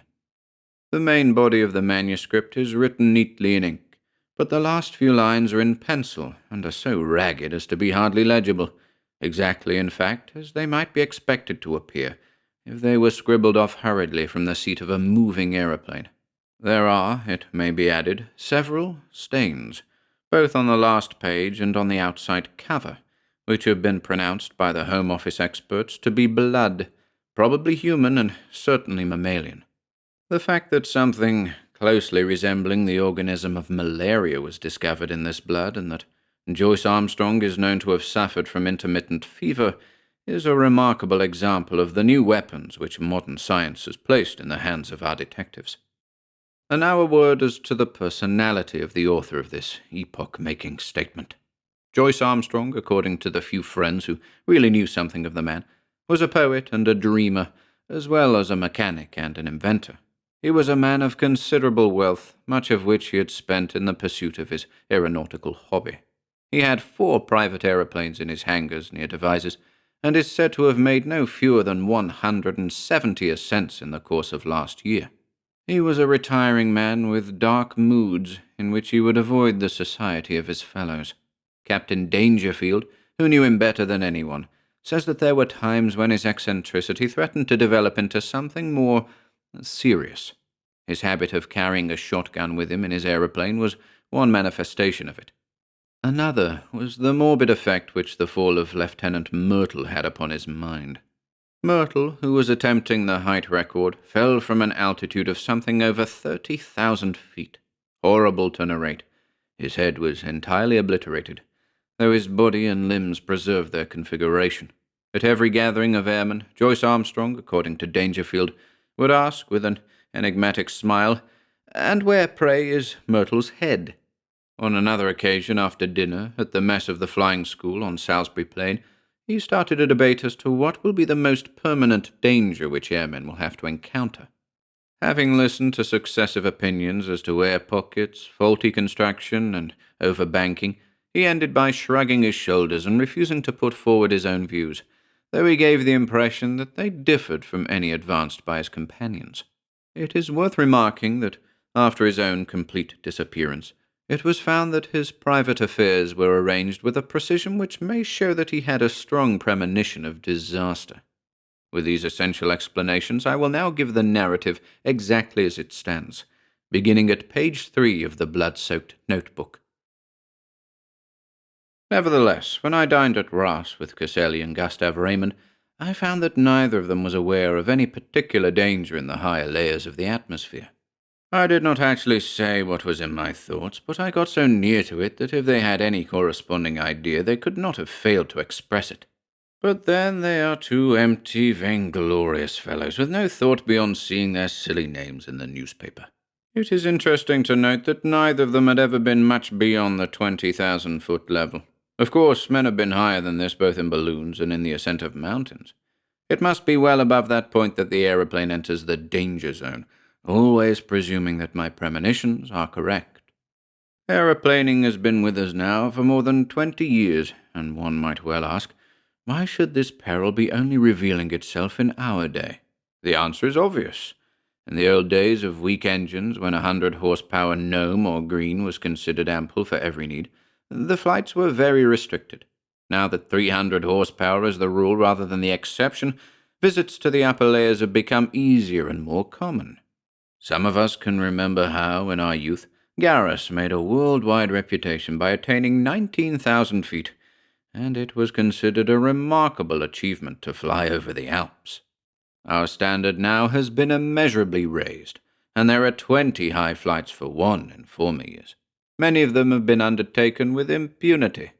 The 30,000-foot level has been reached time after time with no discomfort, beyond cold and asthma. What does this prove? A visitor might descend upon this planet 1,000 times and never see a tiger. Yet tigers exist, and if he chanced to come down into a jungle, he might be devoured. There are jungles of the upper air, and there are worse things than tigers which inhabit them. I believe in time they will map these jungles accurately out. Even at the present moment I could name 2 of them. One of them lies over the Port-Biarritz district of France. Another is just over my head as I write here in my house in Wiltshire. I rather think there is a third in the Homburg-Wiesbaden district. It was the disappearance of the airmen that first set me thinking. Of course, everyone said that they had fallen into the sea, but that did not satisfy me at all. First, there was Verrier in France. His machine was found near Bayonne, but they never got his body. There was the case of Baxter also, who vanished, though his engine and some of the iron fixings were found in a wood in Leicestershire. In that case, Dr. Middleton of Amesbury, who was watching the flight with a telescope, declares that just before the clouds obscured the view, he saw the machine, which was at an enormous height, suddenly rise perpendicularly upwards in a succession of jerks in a manner that he would have thought to be impossible. That was the last seen of Baxter. There was a correspondence in the papers, but it never led to anything. There were several other similar cases, and then there was the death of Hay Connor. What a cackle there was about an unsolved mystery of the air, and what columns in the halfpenny papers, and yet how little was ever done to get to the bottom of the business. He came down in a tremendous volplane from an unknown height. He never got off his machine and died in his pilot's seat. Died of what? Heart disease, said the doctors. Rubbish! Hay Connor's heart was as sound as mine is. What did Venables say? Venables was the only man who was at his side when he died. He said that he was shivering and looked like a man who had been badly scared. Died of fright, said Venables, but could not imagine what he was frightened about. Only said one word to Venables, which sounded like monstrous. They could make nothing of that at the inquest, but I could make something of it. Monsters. That was the last word of poor Harry Hay Connor, and he did die of fright, just as Venables thought. And then there was Myrtle's head. Do you really believe, does anybody really believe that a man's head could be driven clean into his body by the force of a fall? Well, perhaps it may be possible, but I, for one, have never believed that it was so with Myrtle. And the grease upon his clothes, all slimy with grease, said somebody at the inquest. Queer that nobody got thinking after that. I did, but then I'd been thinking for a good long time.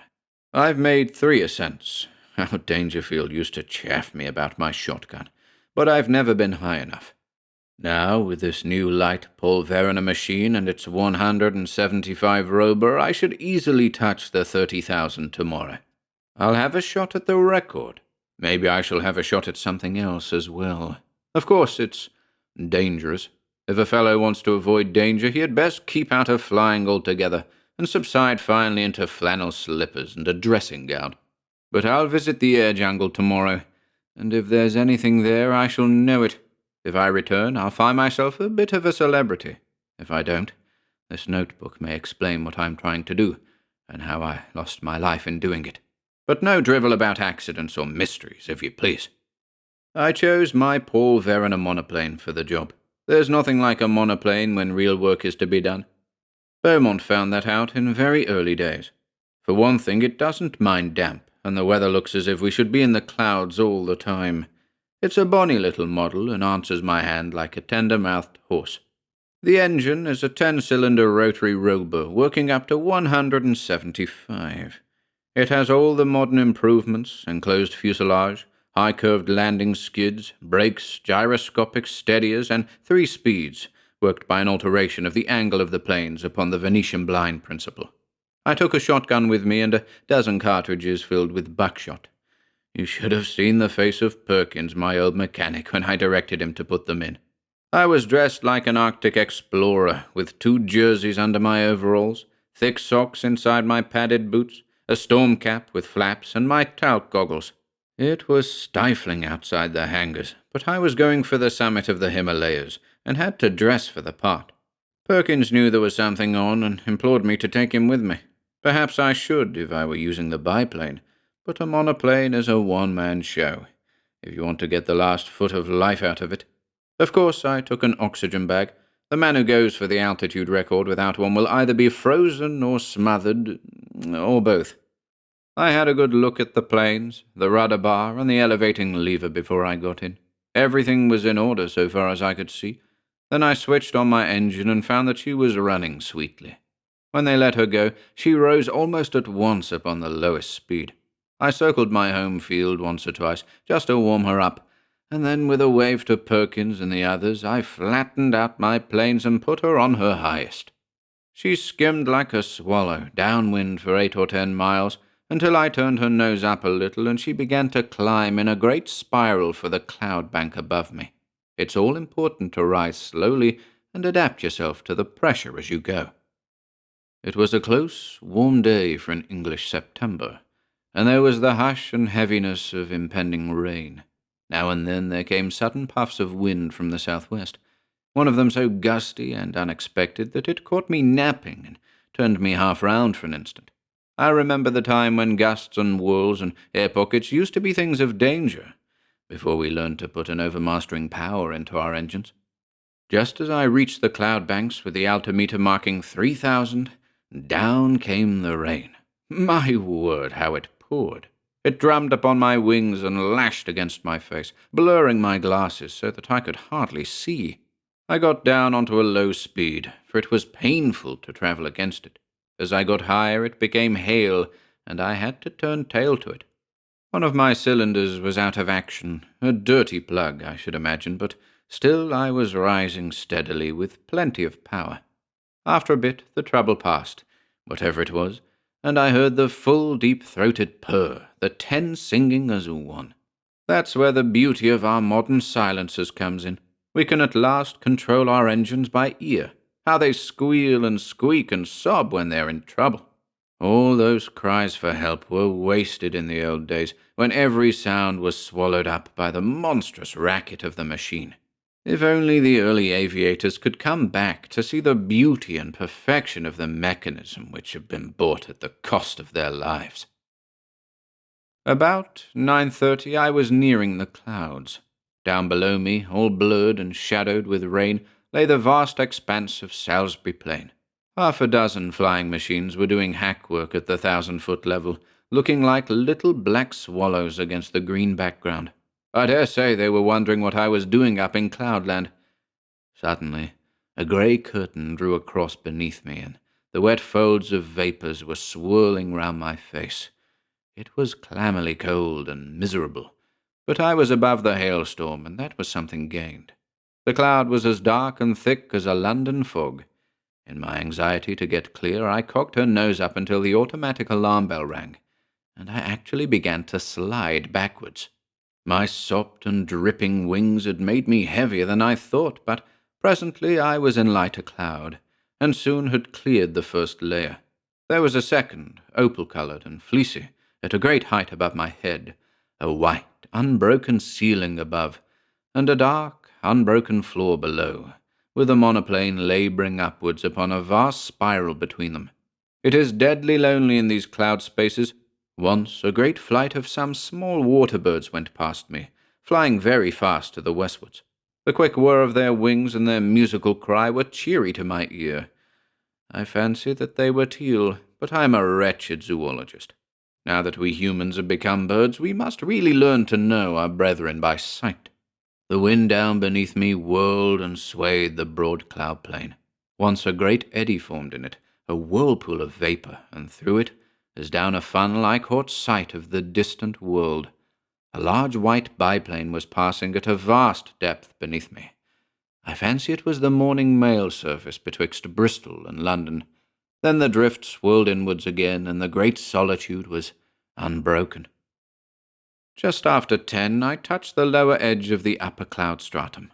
It consisted of fine diaphanous vapour drifting swiftly from the westwards.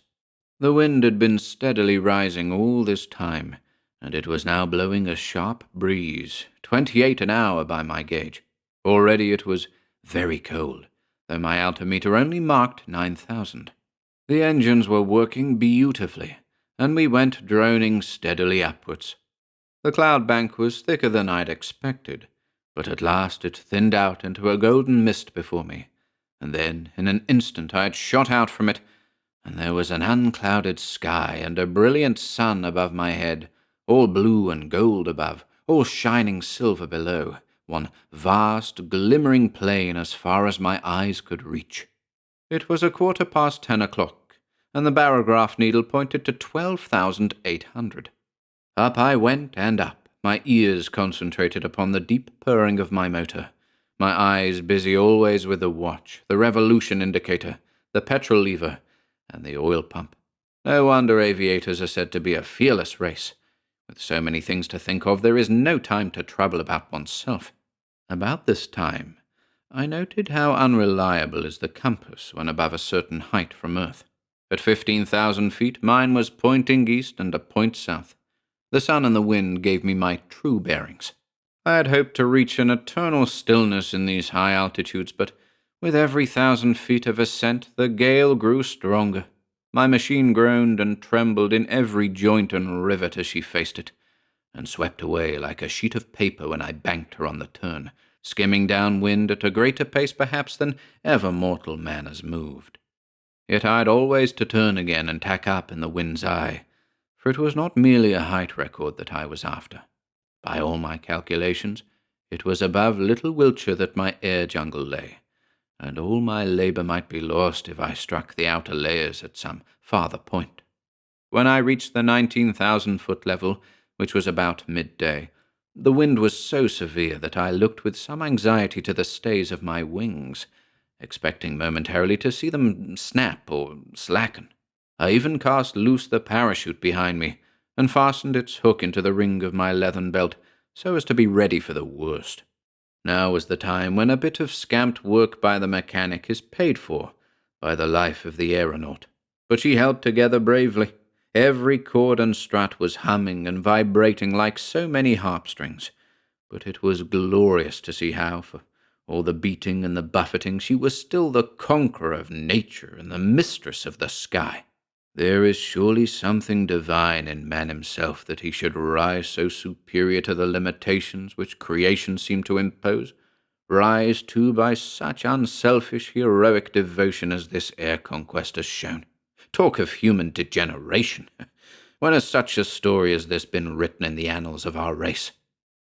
These were the thoughts in my head as I climbed that monstrous inclined plane with the wind sometimes beating in my face and sometimes whistling behind my ears, while the cloudland beneath me fell away to such a distance that the folds and hummocks of silver had all smoothed out into one flat, shining plain. But suddenly I had a horrible and unprecedented experience. I have known before what it is to be in what our neighbours have called a tourbillon, but never on such a scale as this. That huge, sweeping river of wind of which I have spoken had, as it appears, whirlpools within it, which were as monstrous as itself. Without a moment's warning, I was dragged suddenly into the heart of one. I spun round for a minute or two with such velocity that I almost lost my senses, and then fell suddenly, left wing foremost, down the vacuum funnel in the centre. I dropped like a stone, and lost nearly 1,000 feet. It was only my belt that kept me in my seat, and the shock and breathlessness left me hanging half insensible over the side of the fuselage. But I am always capable of a supreme effort. It is my one great merit as an aviator. I was conscious that the descent was slower. The whirlpool was a cone rather than a funnel, and I had come to the apex. With a terrific wrench, throwing my weight all to one side, I levelled my planes and brought her head away from the wind. In an instant I had shot out of the eddies and was skimming down the sky. Then, shaken but victorious, I turned her nose up and began once more my steady grind on the upward spiral.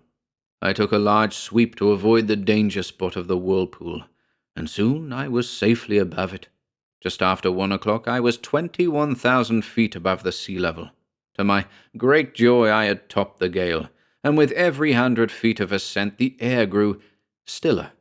On the other hand, it was very cold, and I was conscious of that peculiar nausea which goes with rarefaction of the air. For the first time I unscrewed the mouth of my oxygen bag and took an occasional whiff of the glorious gas. I could feel it running like a cordial through my veins, and I was exhilarated almost to the point of drunkenness. I shouted and sang as I soared upwards into the cold, still, outer world. It is very clear to me that the insensibility which came upon Glacier, and in a lesser degree upon Coxwell, when in 1862 they ascended in a balloon to the height of 30,000 feet, was due to the extreme speed with which a perpendicular ascent is made. Doing it at an easy gradient and accustoming oneself to the lessened barometric pressure by slow degrees, there are no such dreadful symptoms. At the same great height I found that even without my oxygen inhaler I could breathe without undue distress. It was bitterly cold, however, and my thermometer was at 0 Fahrenheit. At 1:30 I was nearly 7 miles above the surface of the earth, and still ascending steadily. I found, however, that the rarefied air was giving markedly less support to my planes, and that my angle of ascent had to be considerably lowered in consequence. It was already clear that, even with my light weight and strong engine power, there was a point in front of me where I should be held. To make matters worse, one of my sparking plugs was in trouble again, and there was intermittent misfiring in the engine. My heart was heavy with the fear of failure. It was about that time that I had a most extraordinary experience. Something whizzed past me in a trail of smoke and exploded with a loud hissing sound, sending forth a cloud of steam. For the instant I could not imagine what had happened. Then I remembered that the earth is forever being bombarded by meteor stones, and would be hardly inhabitable were they not in nearly every case turned to vapor in the outer layers of the atmosphere. Here is a new danger for the high-altitude man, for 2 others passed me when I was nearing the 40,000-foot mark. I cannot doubt that at the edge of the Earth's envelope, the risk would be a very real one. My barograph needle marked 41,300 when I became aware that I could go no farther. Physically, the strain was not as yet greater than I could bear, but my machine had reached its limit. The attenuated air gave no firm support to the wings, and the least tilt developed into side-slip, while she seemed sluggish on her controls. Possibly, had the engine been at its best, another 1,000 feet might have been within our capacity. But it was still misfiring, and 2 out of the 10 cylinders appeared to be out of action. If I had not already reached the zone for which I was searching, then I should never see it upon this journey. But was it not possible that I had attained it? Soaring in circles like a monstrous hawk upon the 40,000-foot level, I let the monoplane guide herself, and with my Mannheim glass I made a careful observation of my surroundings. The heavens were perfectly clear. There was no indication of those dangers which I had imagined. I have said that I was soaring in circles. It struck me suddenly that I would do well to take a wider sweep and open up a new air tract. If the hunter entered an earth jungle, he would drive through it if he wished to find his game. My reasoning had led me to believe that the air jungle which I had imagined lay somewhere over Wiltshire. This should be to the south and west of me. I took my bearings from the sun, for the compass was hopeless, and no trace of earth was to be seen. Nothing but the distant silver cloud plain. However, I got my direction as best I might, and kept her head straight to the mark. I reckoned that my petrol supply would not last for more than another hour or so, but I could afford to use it to the last drop, since a single magnificent volplane could at any time take me to the earth. Suddenly I was aware of something new. The air in front of me had lost its crystal clearness. It was full of long, ragged wisps of something which I can only compare to very fine cigarette smoke. It hung about in wreaths and coils, turning and twisting slowly in the sunlight. As the monoplane shot through it, I was aware of a faint taste of oil upon my lips, and there was a greasy scum upon the woodwork of the machine. Some infinitely fine organic matter appeared to be suspended in the atmosphere. There was no life there. It was inchoate and diffuse, extending for many square acres and then fringing off into the void. No, it was not life. But might it not be the remains of life? Above all, might it not be the food of life, of monstrous life, even as the humble grease of the ocean is the food for the mighty whale? The thought was in my mind when my eyes looked upwards, and I saw the most wonderful vision that ever man has seen. Can I hope to convey it to you even as I saw it myself last Thursday? Conceive a jellyfish, such as sails in our summer seas, bell-shaped and of enormous size, far larger, I should judge, than the dome of St. Paul's. It was of a light pink colour, veined with a delicate green, but the whole huge fabric so tenuous that it was but a fairy outline against the dark blue sky. It pulsated with a delicate and regular rhythm. From it there depended 2 long, drooping green tentacles, which swayed slowly backwards and forwards. This gorgeous vision passed gently with noiseless dignity over my head, as light and fragile as a soap bubble, and drifted upon its stately way. I had half turned my monoplane that I might look after this beautiful creature, when, in a moment, I found myself amidst a perfect fleet of them, of all sizes, but none so large as the first. Some were quite small, but the majority about as big as an average balloon, and with much the same curvature at the top. There was in them a delicacy of texture and colouring which reminded me of the finest Venetian glass. Pale shades of pink and green were the prevailing tints, but all had a lovely iridescence where the sun shimmered through their dainty forms. Some hundreds of them drifted past me, a wonderful fairy squadron of strange unknown argosies of the sky, creatures whose forms and substance were so attuned to these pure heights that one could not conceive anything so delicate within actual sight or sound of earth. But soon my attention was drawn to a new phenomenon, the serpents of the outer air. These were long, thin, fantastic coils of vapor-like material, which turned and twisted with great speed, flying round and round at such a pace that the eyes could hardly follow them. Some of these ghost-like creatures were 20 or 30 feet long, but it was difficult to tell their girth, for their outline was so hazy that it seemed to fade away into the air around them. These air snakes were of a very light grey or smoke colour, with some darker lines within, which gave the impression of a definite organism. One of them whisked past my very face, and I was conscious of a cold, clammy contact. But their composition was so unsubstantial that I could not connect them with any thought of physical danger any more than the beautiful bell-like creatures which had preceded them. There was no more solidity in their frames than in the floating spume from a broken wave. But a more terrible experience was in store for me. Floating downwards from a great height there came a purplish patch of vapour, small as I saw it first, but rapidly enlarging as it approached me, until it appeared to be hundreds of square feet in size.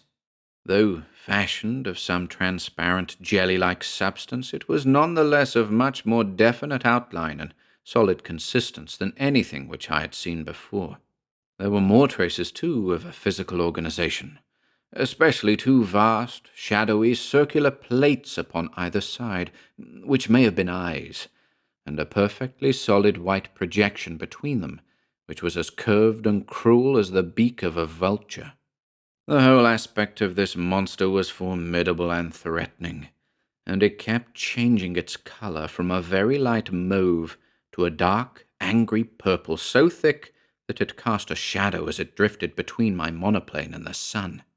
On the upper curve of its huge body there were 3 great projections, which I can only describe as enormous bubbles, and I was convinced as I looked at them that they were charged with some extremely light gas which served to buoy up the misshapen and semi-solid mass in the rarefied air.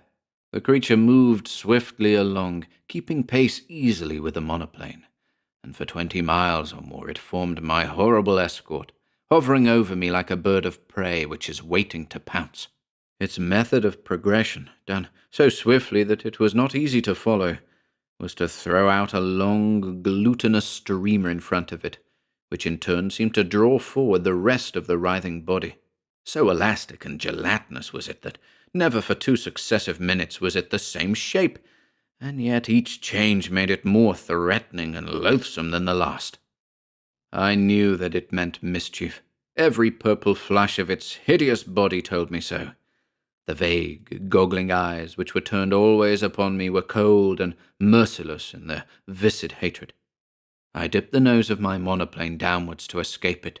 As I did so, as quick as a flash there shot out a long tentacle from this mass of floating blubber, and it fell as light and sinuous as a whiplash across the front of my machine. There was a loud hiss as it lay for a moment across the hot engine, and it whisked itself into the air again, while the huge, flat body drew itself together as if in sudden pain. I dipped to a volpeak, but again a tentacle fell over the monoplane and was shorn off by the propeller as easily as it might have cut through a smoke wreath. A long, gliding, sticky serpent-like coil came from behind and caught me round the waist, dragging me out of the fuselage. I tore at it, my fingers sinking into the smooth, glue-like surface, and for an instant I disengaged myself, but only to be caught round the boot by another coil, which gave me a jerk that tilted me almost onto my back. As I fell over, I blazed off both barrels of my gun, though indeed it was like attacking an elephant with a pea-shooter, to imagine that any human weapon could cripple that mighty bulk. And yet I aimed better than I knew, for with a loud report one of the great blisters upon the creature's back exploded with the puncture of the buckshot.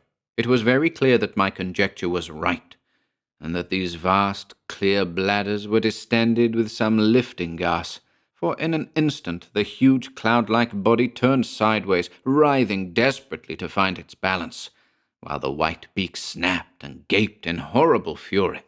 But already I had shot away on the steepest glide that I dared to attempt, my engine still full on, the flying propeller and the force of gravity shooting me downwards like an aerolite.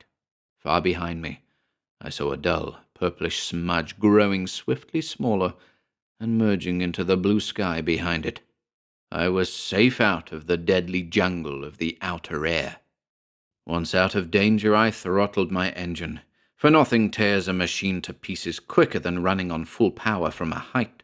It was a glorious spiral volplane from nearly 8 miles of altitude, first to the level of the silver cloud bank, then to that of the storm cloud beneath it, and finally, in beating rain, to the surface of the earth. I saw the Bristol Channel beneath me as I broke from the clouds, but, having still some petrol in my tank, I got 20 miles inland before I found myself stranded in a field 1/2 mile from the village of Ashcombe. There I got 3 tins of petrol from a passing motor car, and at 10 minutes past 6 that evening I alighted gently in my own home meadow at Devizes, after such a journey as no mortal upon earth has ever yet taken and lived to tell the tale.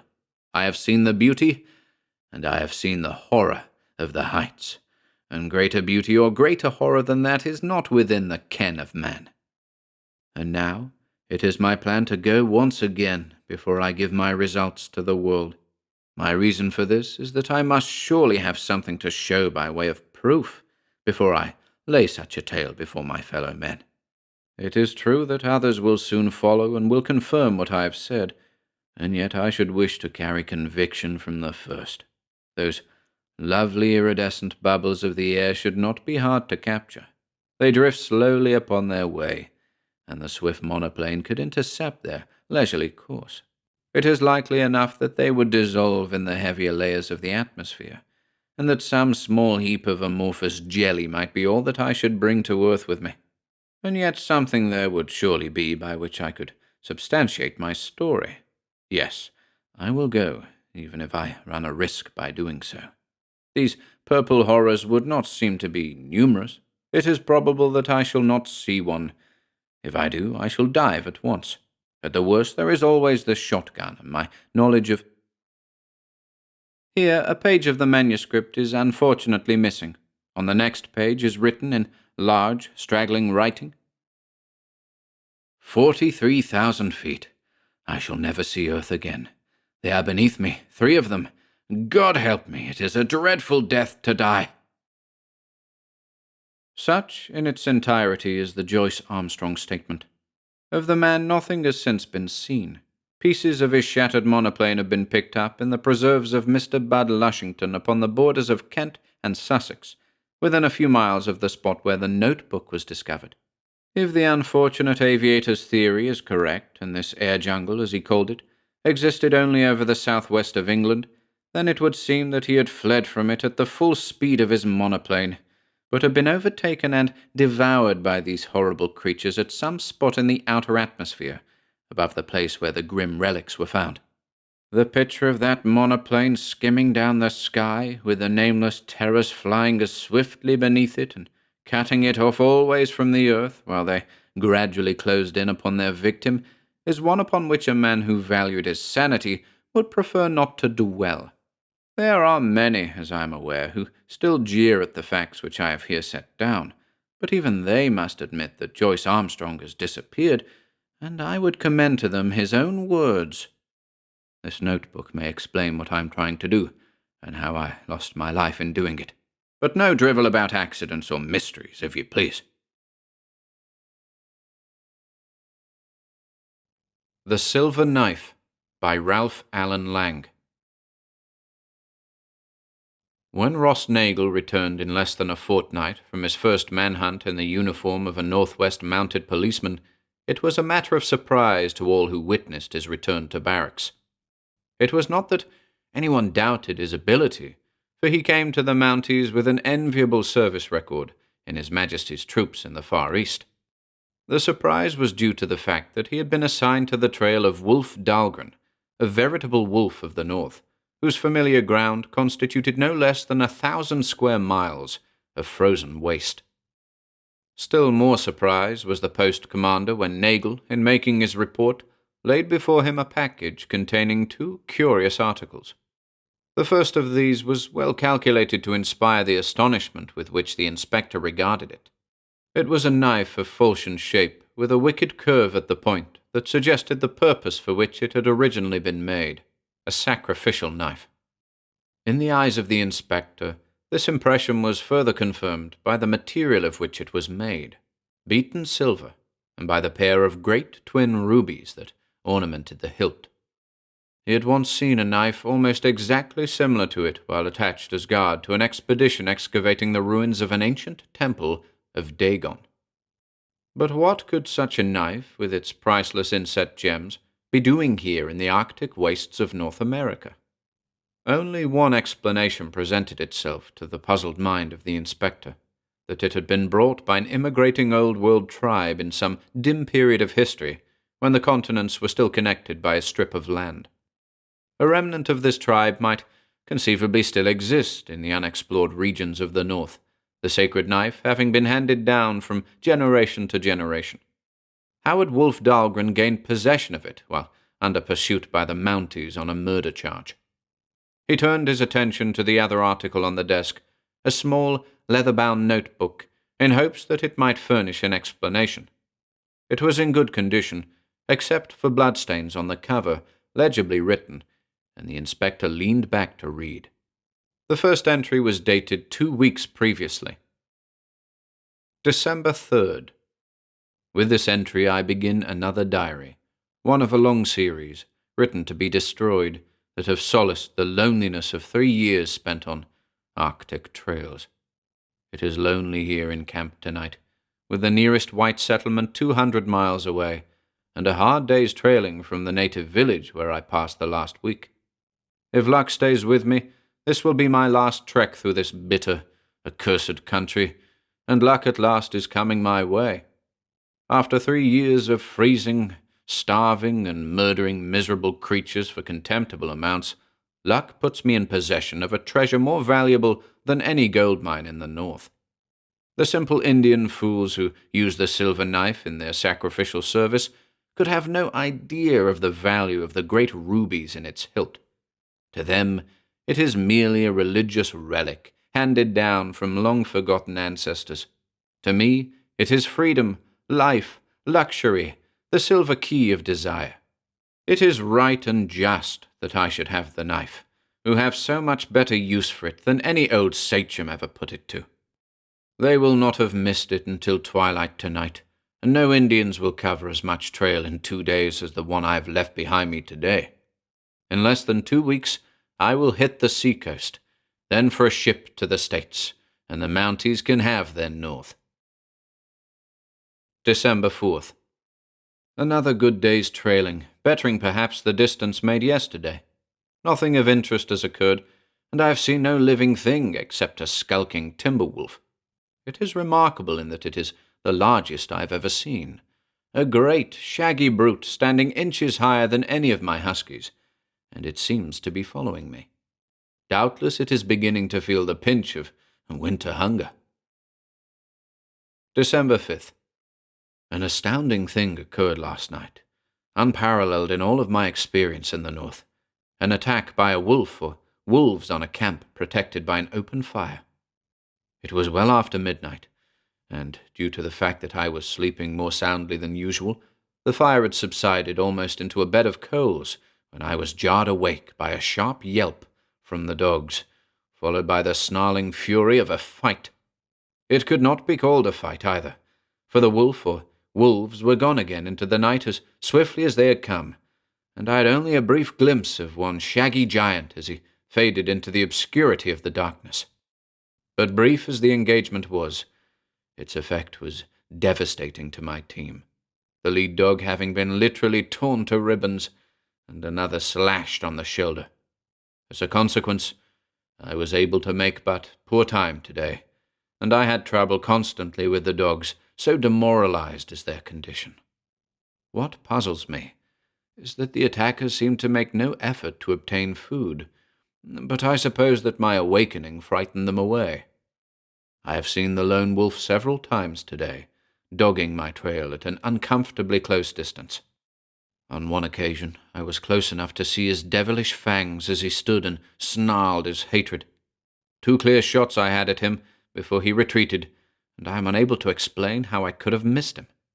I have seen no other wolves at any time, and am almost forced to believe that it was he alone who made the attack last night, although it seems impossible that one wolf could wreak such havoc.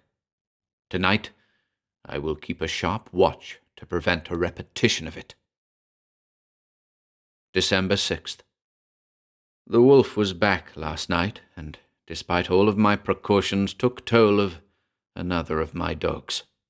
I was sleeping lightly with my rifle at the ready, and was up at the first sound, getting my first close sight of him as he raised his bloody fangs from the husky's throat and turned to face me.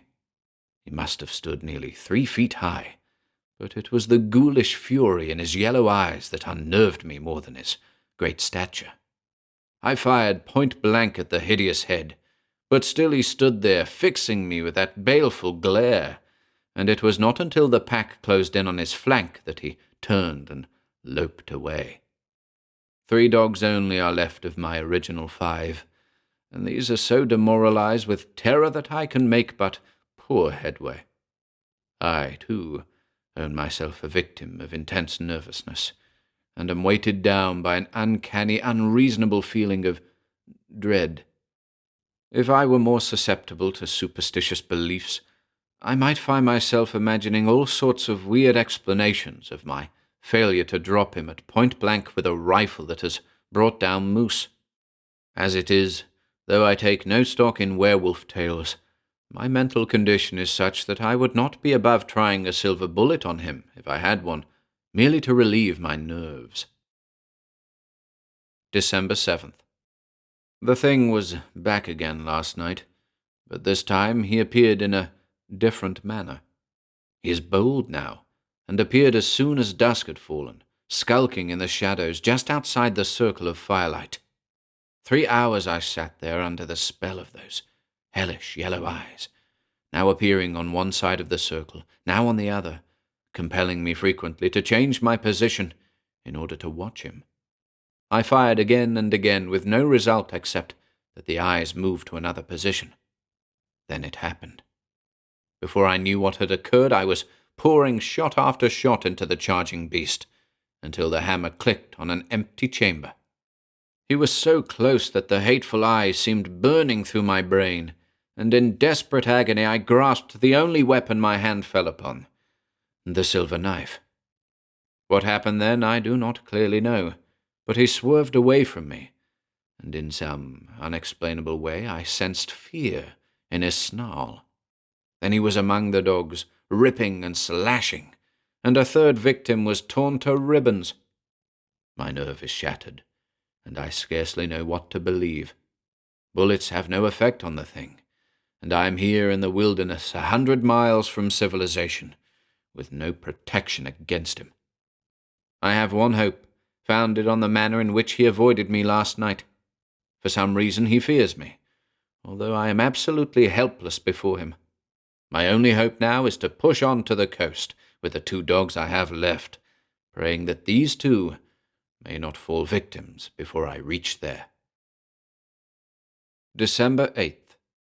I am writing this now not to dispel loneliness or even nervousness, but in sheer terror, and to take my mind off the horror that is prowling outside. It may be the last page of this ghastly tale, for the thing has grown desperate now, and apparently has submerged its fear of me in the greater fear of my reaching civilization and escaping it. Since early morning I have pushed forward at a killing pace, with the thing growing steadily in confidence or in desperation, and drawing closer to me with every mile. At noon I reached this abandoned miner's cabin, and was able to gain its shelter in just the nick of time. The thing evidently can think, for at sight of the cabin it threw all caution to the winds and charged, straining me to the utmost to reach the door, and forcing me to abandon the dogs. Their cries were pitiful, for so greatly had the terror grown upon them that they did not even try to fight. Watching from a small high window on the north side of the cabin, I was sickened at the savage rending of their bodies, and at the ghastly aspect of its bloody snout as it raised its head and gave vent to a blood-chilling howl, the first sound I have heard it utter. I cannot describe the nightmare of horror that closed down on my brain as it rang through the silence, and which has left me completely unmanned. It was minutes before I could pull myself together enough to make a search of the cabin for any means of defense, and then at last luck smiled and gave me a glimmer of hope.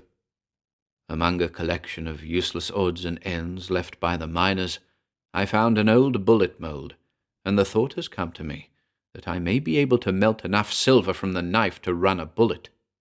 Weird and ridiculous as the idea seems, I'm convinced that the thing outside can be nothing else than a werewolf, and my only hope is to try a silver bullet, to which alone they are said to be vulnerable. I have pried all of the loose wood obtainable off of the studding, and wait now for the fire to burn into coals hot enough to melt the silver. It is almost ready, and I stop now to break a piece from the guard of the knife. All hope of killing the thing is now gone. The wood I have is too dry and lifeless to make a fire hot enough to melt the silver. I must play a waiting game now, for as long as the provisions in my shoulder knapsack hold out, I am safe.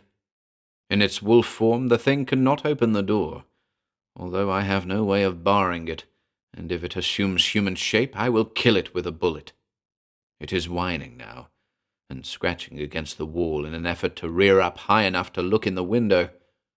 Now it is padding back and forth, before the door, trying doubtless to work up courage to assume its human form, and there now is a hand on the latch.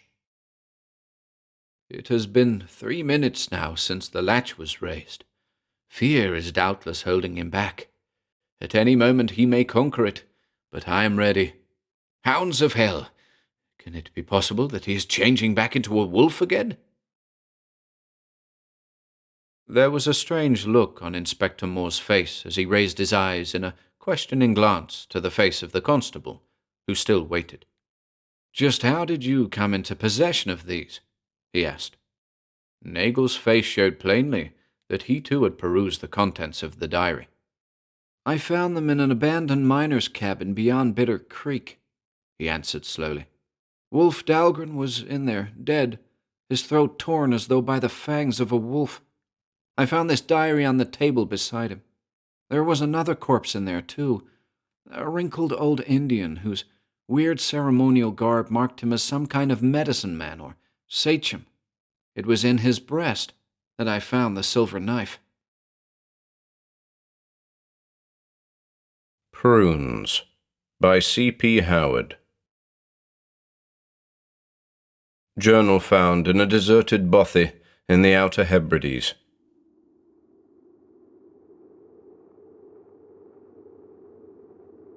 April 17. They say that to keep a journal is to keep one's sanity. I do hope that's true. Stationed here, alone, 4 weeks and counting, and I'm losing my marbles. I'm sorry, Emery. One cannot possibly be alone in your company. Emery, I must add, is my feline companion here at the lighthouse. He's black as midnight, property of the corporation. You see, watchmen such as me are no longer permitted to work in pairs or groups. Trouble follows. Folie à deux, they say. Paranoia, mania. But a lone watchman and a corporation cat, that ought to be sufficient. We'll see about that, won't we? I've never been much of a diarist. I don't really have the aptitude for it. I'm a technician. I observe. Adept analysis doesn't allow for superfluous deviation. But I'll try.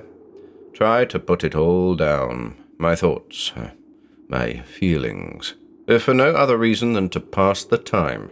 The dreadful, monotonous time. Again, I'm sorry, Emery, but conversation with you is very one-sided. I'm unable to interpret your incessant purring, calming though it might be. As I said, I've been here for over a month. Arrived March 20.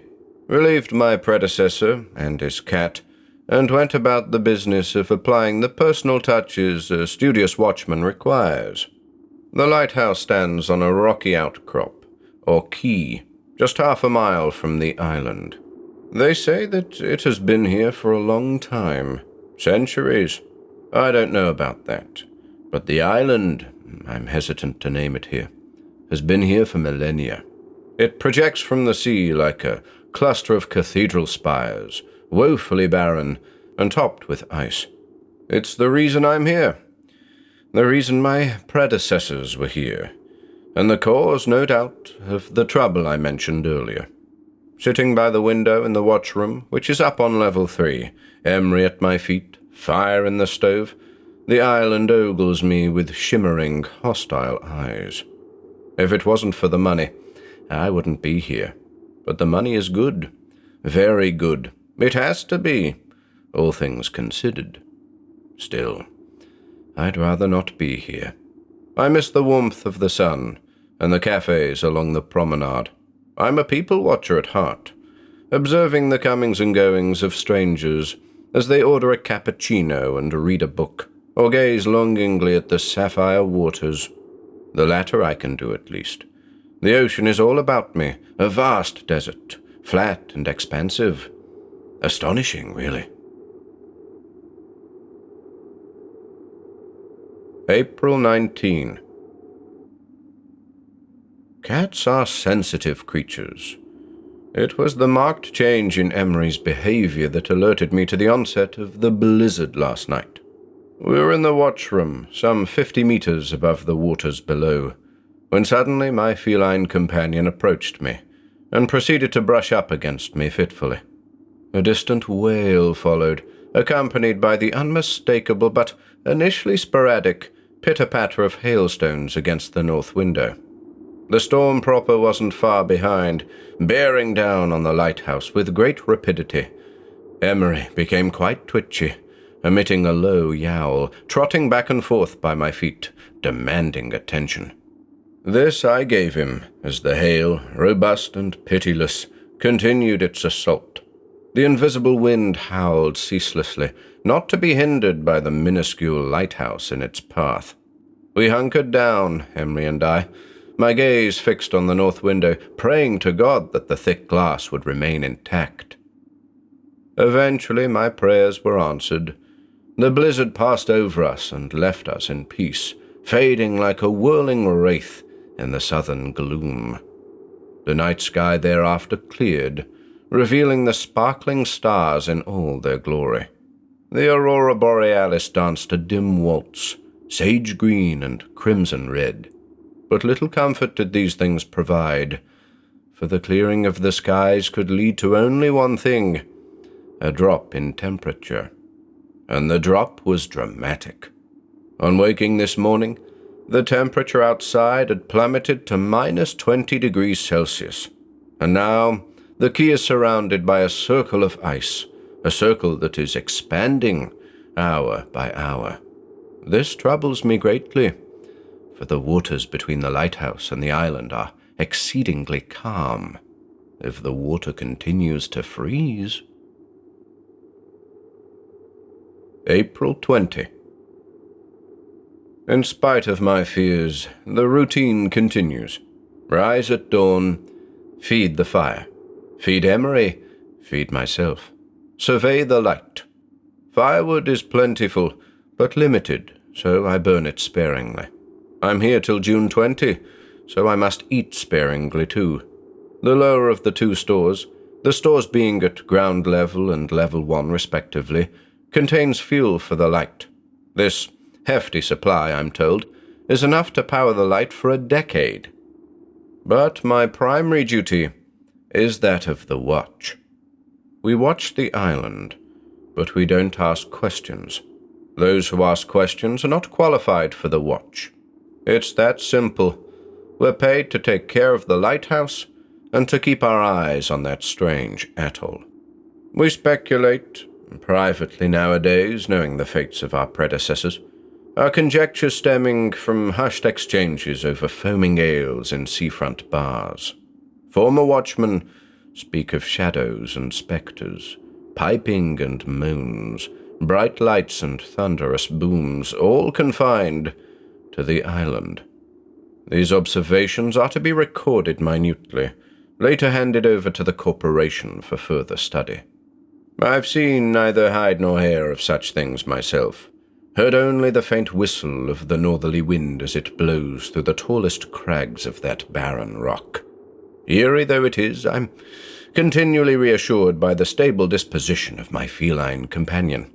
Emery will know before I, if strangeness is abroad. The circle of ice surrounding the quay continues to grow. To the north there's the suggestion now of a white pathway, a bridge of ice forming between the lighthouse and the island. Tomorrow morning, I'll brave the terrible cold and test the integrity of that ice. April 21. Lunchtime. Emery and I are in the watchroom, filling our bellies. My feline companion purrs contentedly, which pleases me. As for my activities earlier this morning, I donned my furs and went out at about 10 a.m. It was appallingly cold. The steep descent to the circle of ice below would have been treacherous in anything less than snow boots. Numerous pokes and prods assured me that the water was indeed frozen solid. The bridge of ice I mentioned, which leads directly to the island, is surely traversable. This fact bothers me tremendously, for it has been speculated that some of my predecessors never returned from their watches. Some, it is said, were simply absent from their posts when their successors came to relieve them. Watchers, or the watched? I could head over there, I suppose, traverse that white pathway and look for evidence of foul play. No, not a snowflake's chance in hell. My primary duty, and this I must continue to remind myself, is to observe. I'm sure Emery wouldn't encourage such a move. Perhaps that's another reason why the corporation actively discourages pairings nowadays. A like-minded individual might have been able to convince me that it was a good idea to explore the island, that the secrets kept by the corporation were worth knowing. I don't know about that, but there are two sides to this coin. If that bridge of ice is traversable, then it is traversable in both directions. Emery has finished his lunch. Nothing remains of that plate of chicken chunks. I'd better get back to my sandwich. Too distracted. Seems I'm getting the hang of this diary business. Later. And so it begins. I want to put it down to my imagination. In fact, I'm certain it was just my imagination, for Emery remained asleep as I stood at the north window, gazing towards the island. But there were lights over there, shapes that danced above the topmost crags, all colors. Greens and blues were followed by reds and yellows, rising and falling above the peaks, like the souls of buried jesters, juggled by invisible hands of air. And there were shadows, swirling forms that seemed to emerge from the very rock, like sea smoke rising from warm water, descending the precipitous cliffs in quest of the frozen waters below. I pinched myself. Not a dream, a majestic fantasy, but quite ghastly in its frenetic garishness. I watched for no more than 10 minutes before the illusion faded, and reluctantly I committed the details of my sighting to the watchman's logbook. I was plain with my words, matter of fact. Compared the dancing shapes to the northern lights, the sneaking shadows to a trick of the light. And I left out my feelings, the powerful sense of dread that the appearance of those strange things stirred in me. I've never experienced gloom before, nothing like melancholy. But the onset of that weird spectacle brought about an overwhelming bleakness that held me in its terrible grip, a trance-like state that promised only sorrow and doom. I'm in bed now, the bedroom being situated on level 2, the lantern at my side flickering wanly, hopelessly dull, compared with those things that danced above the island. Emery will be in shortly. I eagerly await dawn, the inevitability of the sunrise that serves to remind one that all is well, that everything is as it should be, normal, ordinary. But as I lie here in this cold bed, the faint whistle of the night wind the only sound, I'm plagued by the memory of those queer shadows seeking the white pathway, smoky tendrils reaching, probing. What were they looking for? April 22. It's early, and I've still duties to perform this morning, but this couldn't wait. I was on my way to procure firewood for the stove, when I was nudged by Emery. It seemed that my feline companion, yet again, was trying to get my attention, and, furthermore, seemed intent on guiding me to the main door on the ground floor. Down we went, and once there, I unlocked it and pulled it open. The chill air that rushed in to greet me was biting. It's very difficult to describe just how cold it is up here. I've experienced my fair share of extreme weather during several winters in the taiga, but this place is something else. Cold with purpose is one way of putting it. A cold that has something to say, something of great importance. But there was something else out there waiting for me this morning. Emery emitted that low yowl of his, only the second time he'd done so. A series of footprints were visible in the compacted snow, leading right up to the door.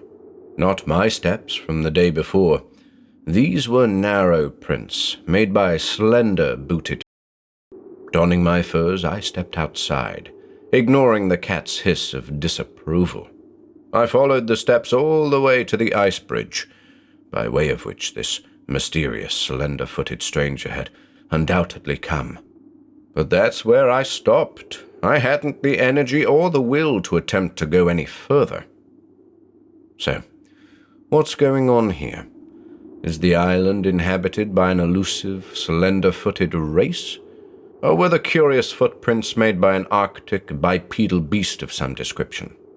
I scratched my head as I returned to the shelter of the lighthouse, pausing on the threshold, as the realization that the prince of the nocturnal wanderer had come in only one direction disturbed my train of thought. I've just now completed a thorough search of the lighthouse, on the lookout for wispy interlopers. Emery's demeanor suggests that we're alone, but the fact that, prior to the discovery of the prince, the cat was aware of the presence of something outside vexes me as I write. Time to fetch some wood, stoke the fire. A cup of coffee might settle my nerves. What do you think, Emery? Later. I'm puzzled, and no closer to an answer concerning who or what came to the door this morning. But Emery's disposition now tells me that something is amiss. He wouldn't touch the food I put out for him, and whenever I approach the north window, he yowls frantically. I've taken to talking to him now, like a true colleague, hopeful that in so doing I'll work out a means by which to construe his behavior. When he's close to me, he settles somewhat, purring gently. But when, for example, he marches off on one of his lone inspections, his tail trails along the ground, and his ears are lowered. I have to admit, though, that I'd be twice as afraid without him. Yes, I know he's just a cat, but His instincts are sharper than mine, sharper than any man's, I'd venture. Here on the edge of the world, with only one's thoughts for company, you'd forgive a lone watchman for losing his marbles. But with a cat like Emery by one's side, one might just be able to hold on to them. For a little while longer, anyway. I'm not looking forward to nightfall. Later.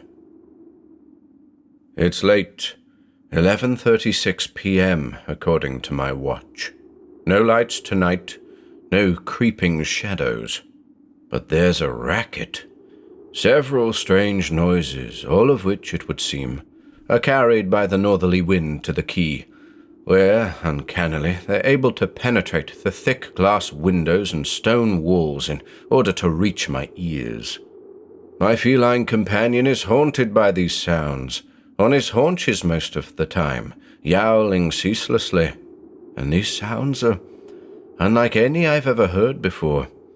There are bouts of dissonant melodies like the insane piping of church organs, uncanny cackles belonging to throats less than human and much less than animal, horribly suggestive clashes comparable to vast portions of glacial ice tumbling into the sea. Again, reluctantly, wanting desperately to attribute these things to my imagination, I'll make a note of the sounds in the watchman's logbook. Make a note with a pencil gripped by a trembling hand. And again, I'll omit to mention the gloom, the dread I feel. Those predecessors of mine who went mad, those who disappeared entirely, were they too haunted by the Isle of Lair? It would seem that dark rock has it in for us, all of us. It sure as heck doesn't want me to get any sleep tonight. I suppose I'll just lie in bed, staring at the ceiling, glancing at the flickering lamp beside me, wrestling with Emery at my feet, wondering what it's all about, why the corporation is so secretive about it, until that infernal commotion ceases. Will it cease? Give me a break.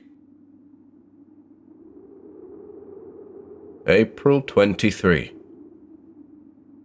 No sun today, just grey, gloomy skies. The night was long. Emery and I were in and out of sleep, but the sounds eventually stopped just after 3 a.m., which at least put an end to our fretting. The routine continues. The fire is fed, Emery is fed. No appetite myself.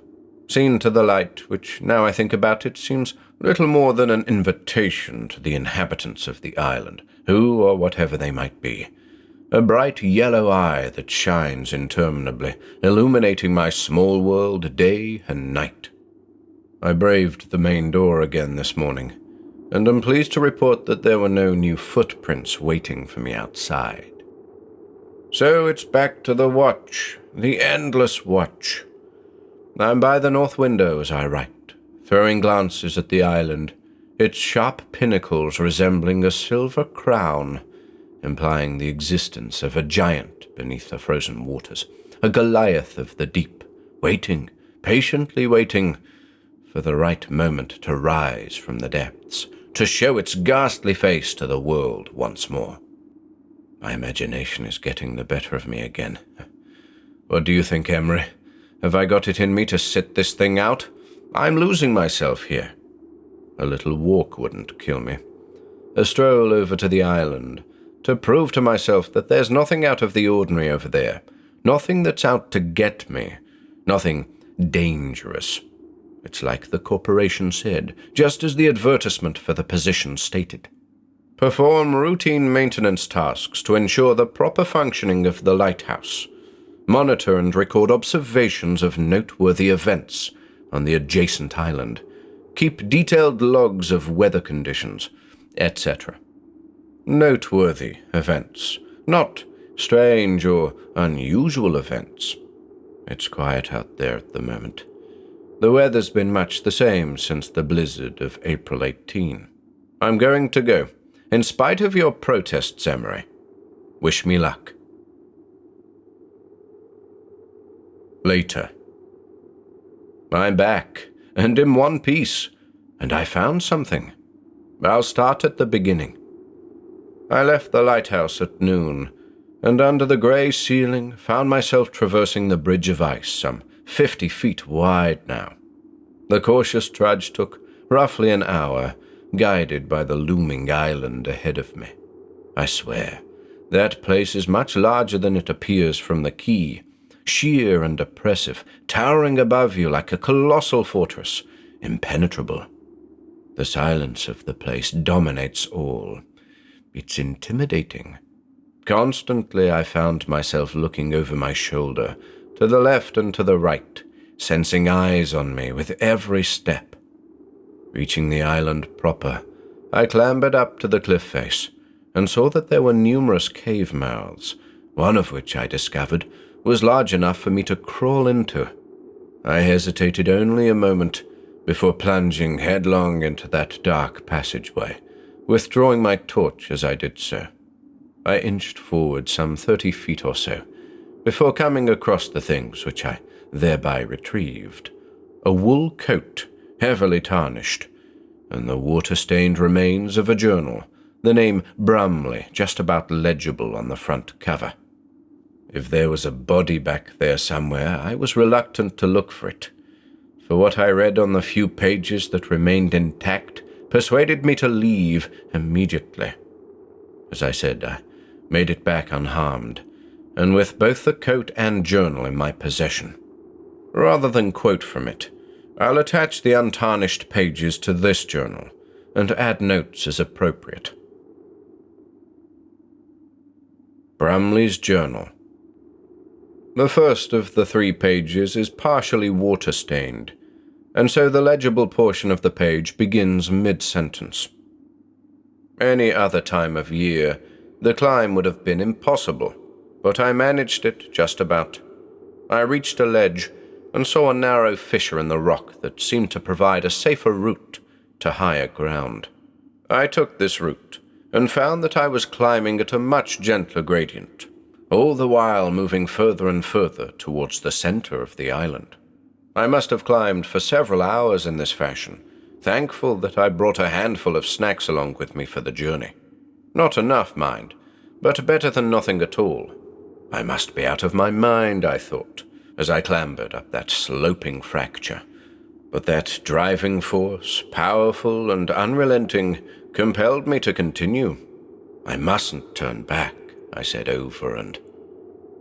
Further water damage at the bottom of the page renders the remainder of that paragraph illegible. The second of the 3 pages, however, is completely intact. It was as though I'd found myself standing in a vast courtyard, hemmed in by unearthly church steeples. Deep violet skies hung overhead. The silence was palpable. This was a spiritual place, I thought, and assuredly the very top and center of the strange isle. In the middle of the space, a good 300 feet from my position at the top of the stairs, stood a small structure, clearly man-made, resembling a mausoleum. I went towards the structure, all the while paying close attention to my surroundings, desolate and quiet as they were. I had the feeling that the towering spires were manned by watchmen, their purpose not dissimilar to mine. But, unlike me, these men hadn't abandoned their posts, and would soon raise the alarm, alerting the dwellers of this place to my presence.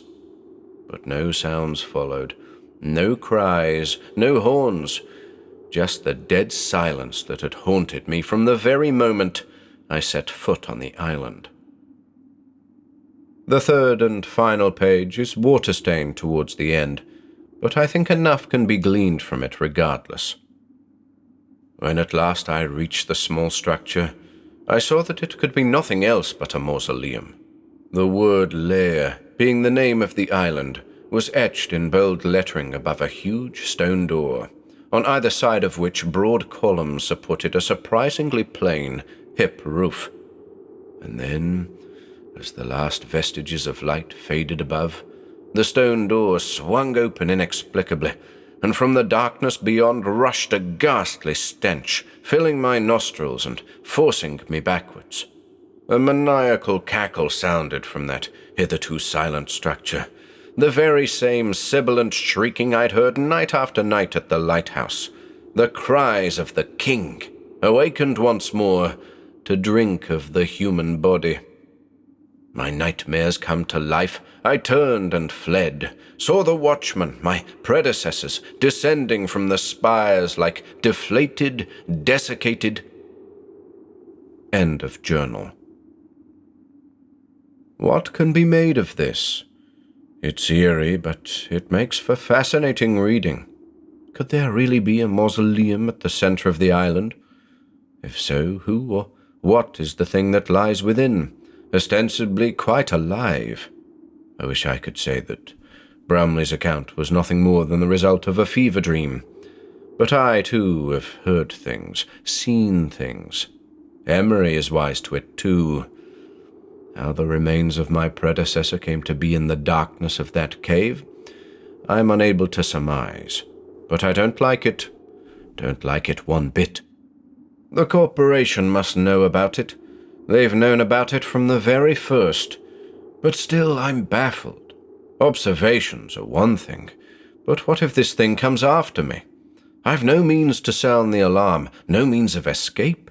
What are we to do, Emery? The cat has nothing to say on the matter, but he's very vocal about Brumley's coat. Can't blame him, really. It stinks. April 24. Another strangely silent night. Like a night in the void. Slept better, though. Emery seems all right, since throwing that coat out, that is. Watched me do it, too. We could do without the smell of death in here. In spite of all I've experienced, the routine continues. Feed the fire, feed Emery, feed myself, survey the light. Nothing out of the ordinary today. Glum. Later. Emery knew it was going to happen before it happened. He approached me, yowled quietly. He was afraid. Didn't need to learn cat speak to sense that. And then I heard it. 3 solid raps at the door downstairs. Like the waters outside, I froze, eye to eye with a trembling Emery. A space of several seconds passed, and then the raps sounded again. 3 distinct knocks. My head whirled. 1,000 thoughts flashed through my mind. Had a slender-footed being come once again to my door? I went to the north window, tried to get a glimpse of who or what might be out there. But it was dark outside, not helped by the overhanging balcony above that threw the lower portions of the lighthouse into shadow. The raps sounded again. Bracing myself for the cold, I climbed the ladder that leads to the balcony and pushed open the hatch. Without my furs, the cold was almost unbearable, numbing my extremities, poking at my eyes. But I meant to be outside only briefly. I made my way to the railing and peered over the edge into the gloom below. I thought I caught sight of a shape in the darkness, but I couldn't be sure. Back through the hatch I went, and down into the watchroom. Emery was yowling again, and rushed over to me the moment he saw me. The raps came again, and I was left with a simple choice: ignore the mysterious caller, or answer the summons. And yet I managed to conjure up a third option, and made my hesitant way downstairs, intending to listen by the door, to somehow determine the nature of the call, without opening it. With all the stealth I could muster, I crept towards the door, and placed my ear up against it.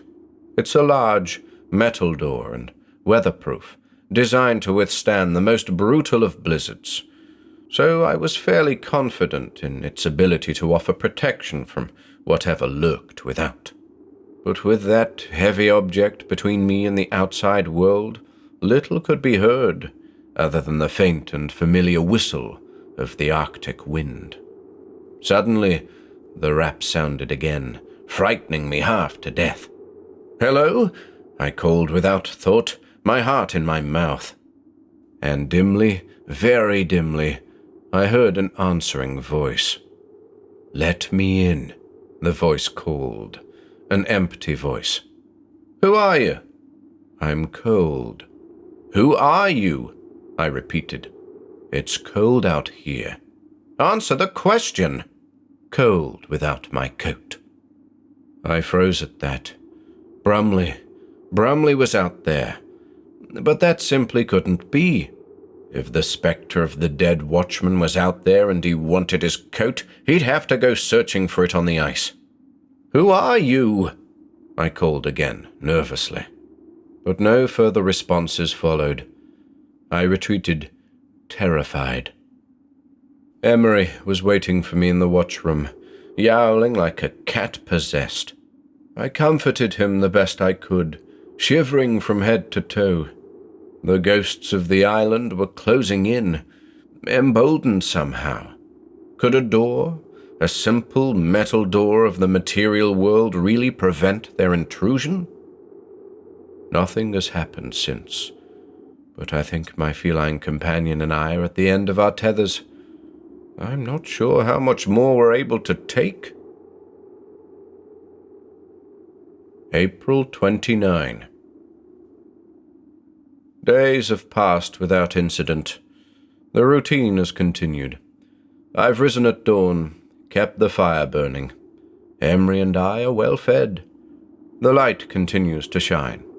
I've been over these journal entries in the watchman's logbook a dozen times, wondering if it wasn't just a dream, barring the salvaged papers of Brumley.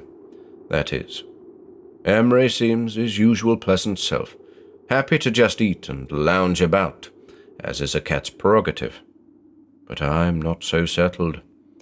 There's an atmosphere of expectation, like hidden forces are mounting against us, gathering the will and means necessary to take the lighthouse and its occupants.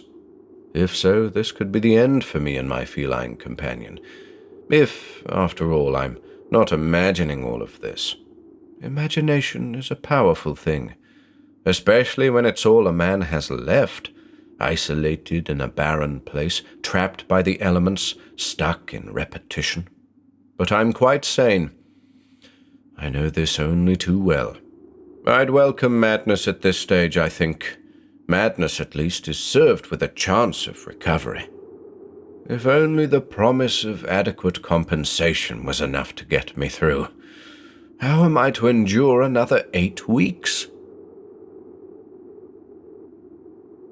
Later. The end is near. They're coming.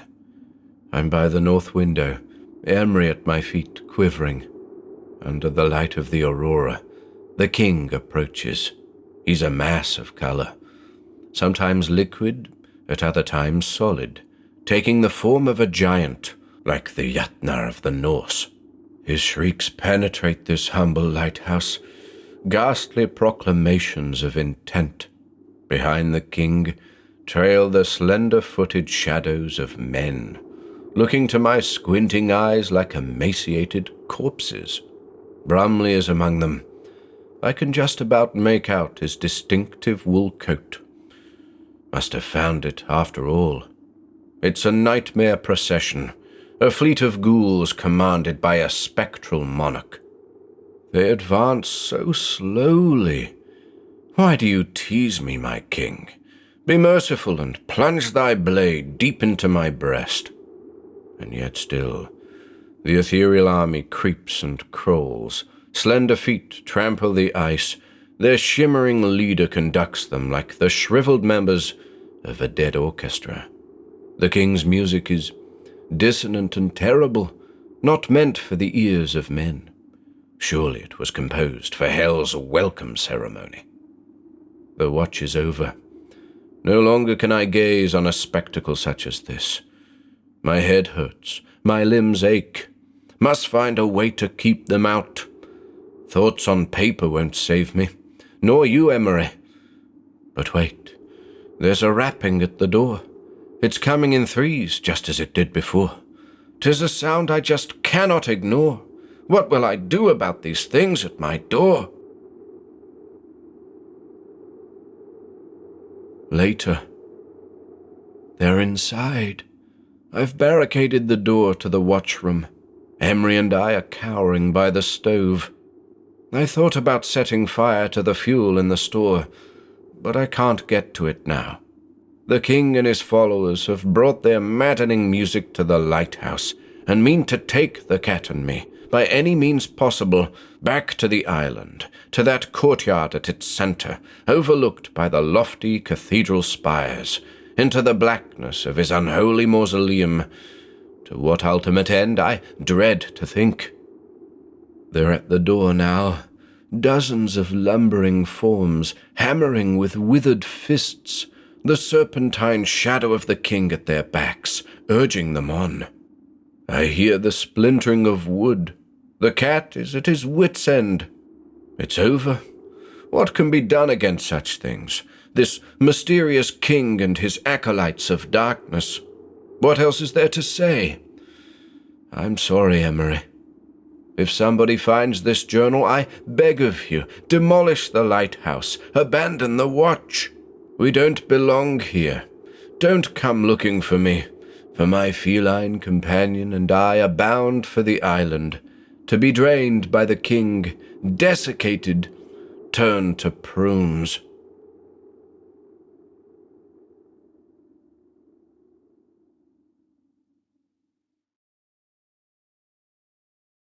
The Green Meadow by H.P. Lovecraft and Winifred V. Jackson. Introductory Note. The following very singular narrative or record of impressions was discovered under circumstances so extraordinary that they deserve careful description. On the evening of Wednesday, August 27th, 1913, at about 8:30 o'clock, the population of the small seaside village of Potawatomi, Maine, USA, was aroused by a thunderous report accompanied by a blinding flash, and persons near the shore beheld a mammoth ball of fire dart from the heavens into the sea but a short distance out, sending up a prodigious column of water.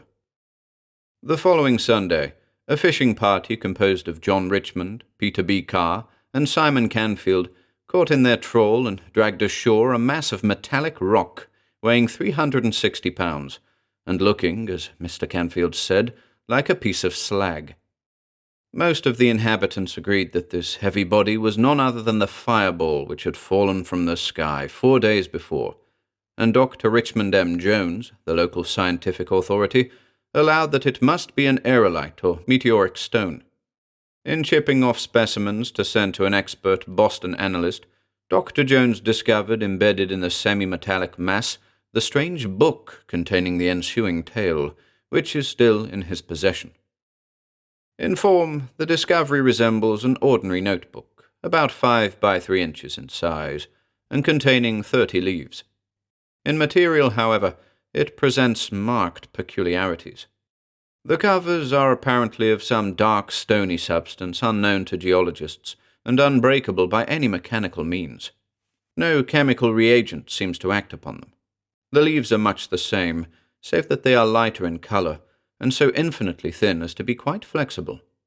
The whole is bound by some process not very clear to those who have observed it, a process involving the adhesion of the leaf substance to the cover substance. These substances cannot now be separated, nor can the leaves be torn by any amount of force. The writing is Greek of the purest classical quality, and several students of paleography declare that the characters are in a cursive hand used about the 2nd century B.C. There is little in the text to determine the date. The mechanical mode of writing cannot be deduced, beyond the fact that it must have resembled that of the modern slate and slate pencil. During the course of analytical efforts made by the late Professor Chambers of Harvard, several pages, mostly at the conclusion of the narrative, were blurred to the point of utter effacement before being read, a circumstance forming a well-nigh irreparable loss. What remains of the contents was done into modern Greek letters by the paleographer Rutherford, and in this form submitted to the translators. Professor Mayfield of the Massachusetts Institute of Technology, who examined samples of the strange stone, declares it a true meteorite, an opinion in which Dr. von Winterfeldt of Heidelberg, interned in 1918 as a dangerous enemy alien, does not concur. Professor Bradley of Columbia College adopts a less dogmatic ground, pointing out that certain utterly unknown ingredients are present in large quantities, and warning that no classification is as yet possible. The presence, nature, and message of the strange book form so momentous a problem that no explanation can even be attempted. The text, as far as preserved, is here rendered as literally as our language permits, in the hope that some reader may eventually hit upon an interpretation and solve one of the greatest scientific mysteries of recent years. Translated by Elizabeth Neville Berkeley and Louis Theobald, Jr. The story. It was a narrow place, and I was alone. On one side, beyond a margin of vivid waving green, was the sea, blue, bright, and billowy, and sending up vaporous exhalations which intoxicated me. So profuse indeed were these exhalations that they gave me an odd impression of a coalescence of sea and sky, for the heavens were likewise bright and blue. On the other side was the forest, ancient almost as the sea itself, and stretching infinitely inland. It was very dark, for the trees were grotesquely huge and luxuriant, and incredibly numerous. Their giant trunks were of a horrible green which blended weirdly with the narrow green tract whereon I stood. At some distance away, on either side of me, the strange forest extended down to the water's edge, obliterating the shoreline and completely hemming in the narrow tract. Some of the trees, I observed, stood in the water itself, as though impatient of any barrier to their progress. I saw no living thing, nor sign that any living thing save myself had ever existed. The sea and the sky and the wood encircled me, and reached off into regions beyond my imagination. Nor was there any sound, save of the wind-tossed wood and of the sea. As I stood in this silent place, I suddenly commenced to tremble, for though I knew not how I came there, and could scarce remember what my name and rank had been, I felt that I should go mad if I could understand what lurked about me. I recalled things I had learned, things I had dreamed, things I had imagined and yearned for in some other distant life. I thought of long nights when I had gazed up at the stars of heaven, and cursed the gods that my free soul could not traverse the vast abysses which were inaccessible to my body. I conjured up ancient blasphemies, and terrible delvings into the papyri of Democritus. But as memories appeared, I shuddered in deeper fear, for I knew that I was alone, horribly alone. Alone, yet close to sentient impulses of vast, vague kind, which I prayed never to comprehend nor encounter. In the voice of the swaying green branches I fancied I could detect a kind of malignant hatred and demoniac triumph. Sometimes they struck me as being in horrible colloquy with ghastly and unthinkable things which the scaly green bodies of the trees half hid from sight, but not from consciousness. The most oppressive of my sensations was a sinister feeling of alienage. Though I saw about me objects which I could name, trees, grass, sea, and sky, I felt that their relation to me was not the same as that of the trees, grass, sea, and sky I knew in another and dimly remembered life. The nature of the difference I could not tell, yet I shook in stark fright as it impressed itself upon me. And then, in a spot where I had before discerned nothing but the misty sea, I beheld the Green Meadow, separated from me by a vast expanse of blue rippling water, with sun-tipped wavelets yet strangely near. Often I would peep fearfully over my right shoulder at the trees, but I preferred to look at the Green Meadow, which affected me oddly. It was while my eyes were fixed upon this singular tract that I first felt the ground in motion beneath me, beginning with a kind of throbbing agitation which held a fiendish suggestion of conscious action. The bit of bank on which I stood detached itself from the grassy shore and commenced to float away, borne slowly onward, as if by some current of resistless force. I did not move, astonished and startled as I was by the unprecedented phenomenon, but stood rigidly still until a wide lane of water yawned betwixt me and the land of trees. Then I sat down in a sort of daze, and again looked at the sun-tipped water and the green meadow. Behind me, the trees and the things they may have been hiding seemed to radiate infinite menace. This I knew without turning to view them, for as I grew more used to the scene, I became less and less dependent upon the five senses that once had been my sole reliance. I knew the green scaly forest hated me, yet now I was safe from it, for my bit of bank had drifted far from the shore. But though one peril was past, another loomed up before me. Pieces of earth were constantly crumbling from the floating isle which held me, so that death could not be far distant in any event. Yet even then I seemed to sense that death would be death to me no more, for I turned again to watch the green meadow, imbued with a curious feeling of security, in strange contrast to my general horror. Then it was that I heard, at a distance immeasurable, the sound of falling water. Not that of any trivial cascade such as I had known, but that which might be heard in the far Scythian lands if all the Mediterranean were poured down an unfathomable abyss. It was toward this sound that my shrinking island was drifting, yet I was content. Far in the rear were happening weird and terrible things, things which I turned to view, yet shivered to behold. For in the sky dark vaporous forms hovered fantastically, brooding over trees and seeming to answer the challenge of the waving green branches. Then a thick mist arose from the sea to join the sky forms, and the shore was erased from my sight.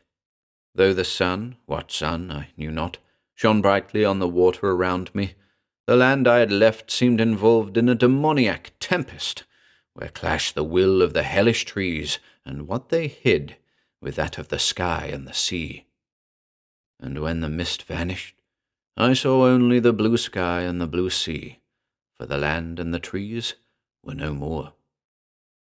It was at this point that my attention was arrested by the singing in the green meadow.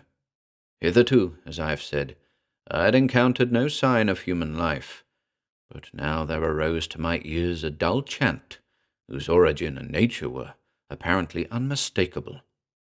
While the words were utterly undistinguishable, the chant awaked in me a peculiar train of associations, and I was reminded of some vaguely disquieting lines I had once translated out of an Egyptian book, which in turn were taken from a papyrus of ancient Meroe. Through my brain ran lines that I fear to repeat, lines telling of very antique things and forms of life in the days when our earth was exceeding young, of things which thought and moved and were alive, yet which gods and men would not consider alive. It was a strange book. As I listened, I became gradually conscious of a circumstance which had before puzzled me only subconsciously. At no time had my sight distinguished any definite objects in the green meadow, an impression of vivid homogeneous verdure being the sum total of my perception. Now, however, I saw that the current would cause my island to pass the shore at but a little distance, so that I might learn more of the land and of the singing thereon. My curiosity to behold the singers had mounted high, though it was mingled with apprehension. Bits of sod continued to break away from the tiny tract which carried me, but I heeded not their loss, for I felt that I was not to die with the body, or appearance of a body, which I seemed to possess. That everything about me, even life and death, was illusory, that I had overleaped the bounds of mortality and corporeal entity, becoming a free, detached thing, impressed me as almost certain. Of my location I knew nothing, save that I felt I could not be on the Earth planet once so familiar to me. My sensations, apart from a kind of haunting terror, were those of a traveller just embarked upon an unending voyage of discovery. For a moment I thought of the lands and persons I had left behind, and of strange ways whereby I might some day tell them of my adventurings, even though I might never return. I had now floated very near the Green Meadow, so that the voices were clear and distinct, but though I knew many languages, I could not quite interpret the words of the chanting. Familiar they indeed were, as I had subtly felt when at a greater distance, but beyond a sensation of vague and awesome remembrance, I could make nothing of them. A most extraordinary quality in the voices, a quality which I cannot describe, at once frightened and fascinated me. My eyes could now discern several things amidst the omnipresent verdure: rocks covered with bright green moss, shrubs of considerable height, and less definable shapes of great magnitude, which seemed to move or vibrate amidst the shrubbery in a peculiar way. The chanting, whose authors I was so anxious to glimpse, seemed loudest at points where these shapes were most numerous and most vigorously in motion. And then, as my island drifted closer, and the sound of the distant waterfall grew louder, I saw clearly the source of the chanting, and in one horrible instant remembered everything. Of such things I cannot, dare not tell, for therein was revealed the hideous solution of all which had puzzled me, and that solution would drive you mad, even as it almost drove me.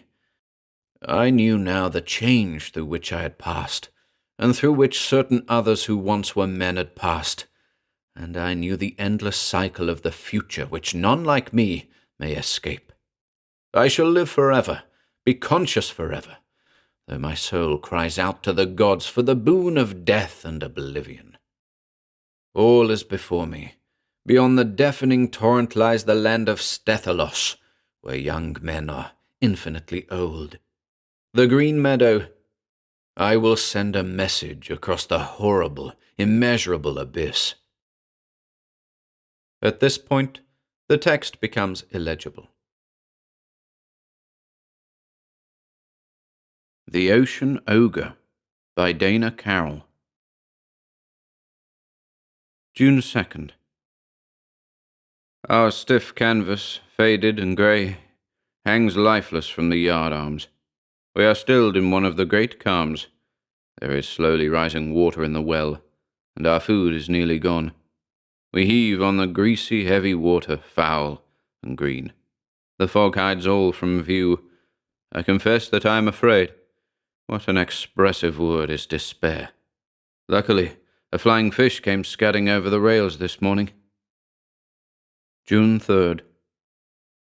The fog has lifted a bit, but there is no relief in sight. The 7 of us worked all last night on the pipes until our backs ached and our hands were raw. The crew seems gruff and surly, but I haven't the heart to assert my authority at a time like this. They don't realize how near death they are. I write for record only, for who knows what may happen in the next few days. We're at present in the open sea, 1,000 miles from land. A fine situation for the skipper of the Jolly Waterman. 3 months ago I had a full crew and a lucky boat, but now scurvy isn't pleasant. No, sir, not pleasant at all. June 4th. Hope? I have given up even entertaining the word. By working desperately, we are able to keep the water in the well down, but our hardtack is nearly gone. We have pumped and sweated on empty stomachs for 12 hours. Lossier collapsed. He folded like the others, but thank God he died quietly. No reproachful blasphemies heaped on my head. Just a tired fading. Glad it was all over. June 5th. It was funny. Another flying fish came aboard today, and Herbie Tastrom made a dive for it. He looked like a maniac as he slid along the deck, filling his belly with splinters. He caught it between his two hands and bit into it, and finally disposed of it, bones and all. I was a bit put out. He could have divided it. I could shred a donkey's carcass in my present state, yet I write it was funny. June 6th. Our case is desperate. No two ways about it. Something has to happen, and soon. There isn't a breath of air stirring, and Hansen is below, unable to raise a limb. The 5 of us are able to keep the water down, but we are tired. Dog-tired. June 7th. We have one thing to be thankful for. The water hasn't risen much in the last 12 hours. Not that we would pump it out if it did. We are too tired to pump. We lie on the decks and curse and make faces at the sky. I lost my temper many times today, but I am suffering acutely. Why do I continue to write futilely in this logbook which no one will ever read?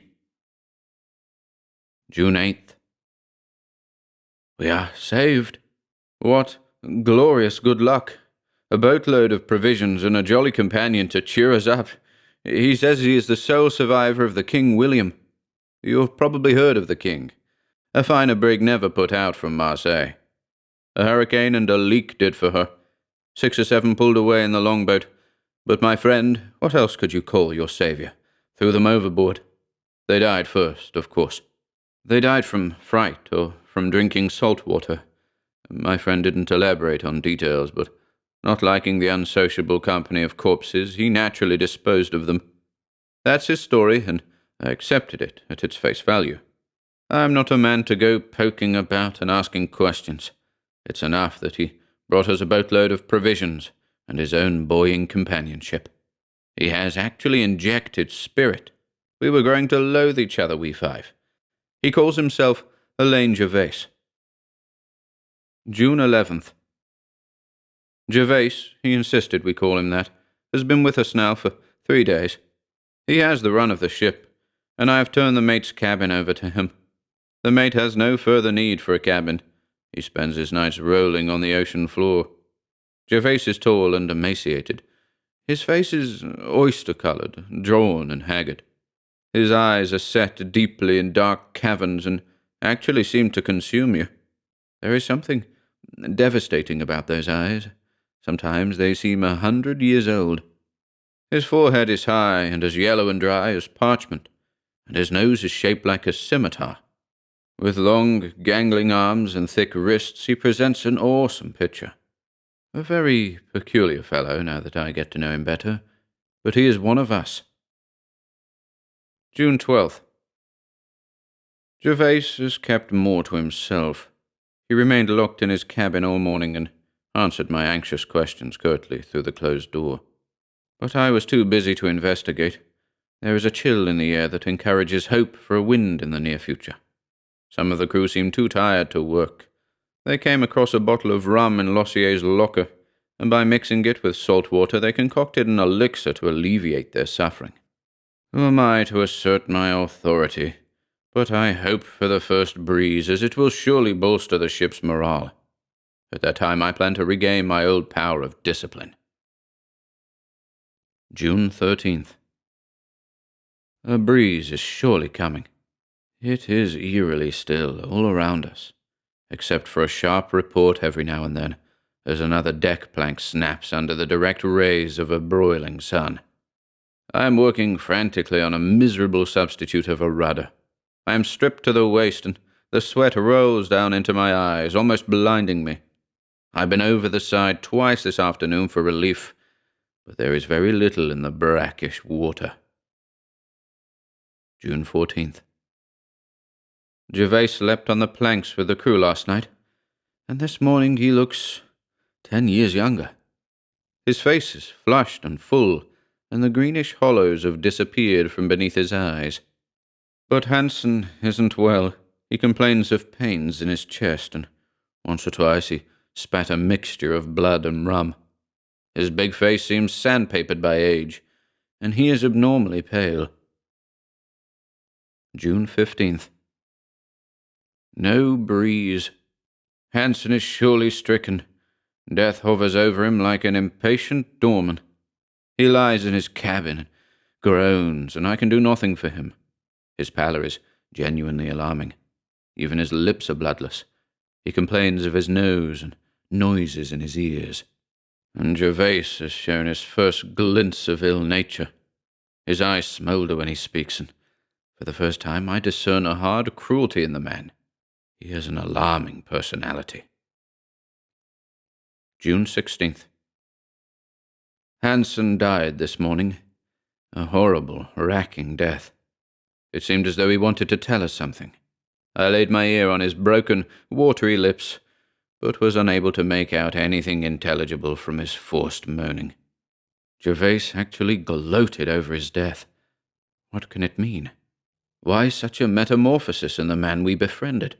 He owes everything to our generosity. Human beings are utterly despicable, and I have lost faith in them. He gloats over the misfortunes of others. He actually smiled as we dropped poor Hansen into the sea. Imagine it. June 17th. There is still no wind. There is something unnatural about this floating hulk. Even the cook has noticed it. "It ain't natural," he said, "for a ship to smell like this.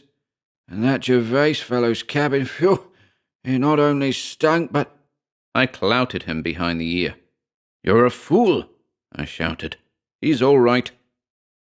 You have a feeling that he knows more than 10 ordinary men whenever he opens his mouth to tell one of his amazing yarns. And that tale of the French fleet he told yesterday was so real, so vivid. But it set me to thinking. I must confess the smell of Gervais's cabin did horrify me. I entered it while Gervais was on deck, and the stench nearly laid me out. The place smelt like a charnel house. The odour of decaying shellfish mingled with a peculiarly offensive and acrid smell that in some way suggested newly shed blood. Tonight I shall finish the rum. Oh, I will get gloriously drunk. But what does it matter? June 18th. Gervais has grown currish and cynical. He has assumed the authority to curse my men, and refuses to speak to me. This morning Harry Knudsen went below to lie down. He was as white as a squid's belly. All I could do was to perform a cursory examination. I told him to strip and examined his entire body. He was pitifully lean and bloodless. Something had bitten him in the chest. A round discoloration showed plainly on the centre of his chest, and in the very middle were 2 sharp incisions from which blood and pus trickled ominously. I didn't like the looks of it, and told him so. Harry smiled grimly and turned over in his bunk. June 19th. Gervais seems to have appointed himself king of the ship. He does whatever he pleases. This morning he cut a strip of sail down and improvised a novel marquee for himself on the poop deck. All during the late afternoon he reclined under the canvas, smoking his briar and gazing reflectively out to sea. None of the men approached him. They want as little as possible to do with so temperamental a person. We were all occupied forward when we heard a triumphant shout from Gervais. He was jumping around under his marquee and pointing over the side.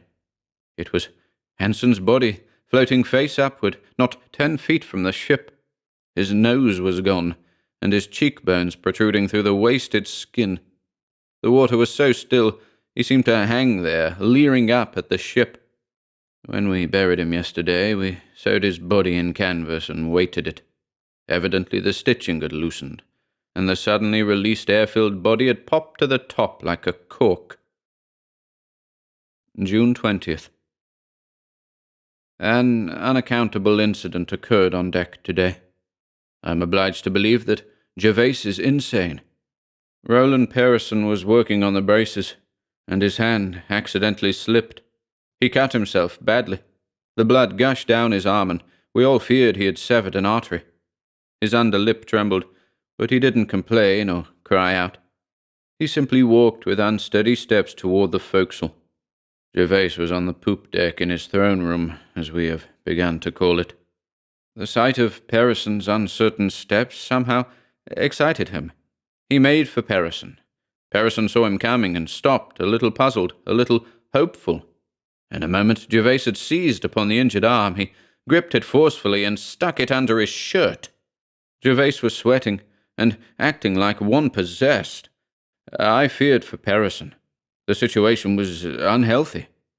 I stepped forward to interfere, but when I reached them, they were free of each other. Parison held his arm and groaned. "There's no blood on it," he bellowed, "and it's as cold as ice." I could only stand and stare.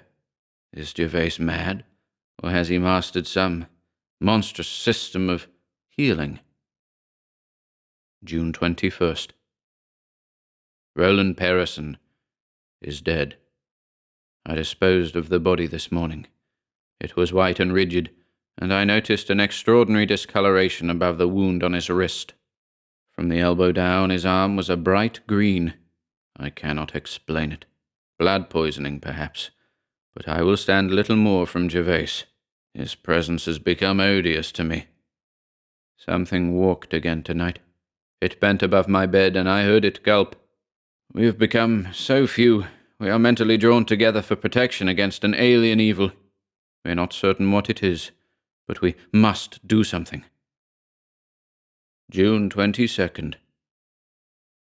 This morning, after a half-hearted gesture at making my rounds, I retired to the ship's library. It was fairly cool there, and I thought I could get away from myself for a bit, although there is no breaking from this ship and sea and sky.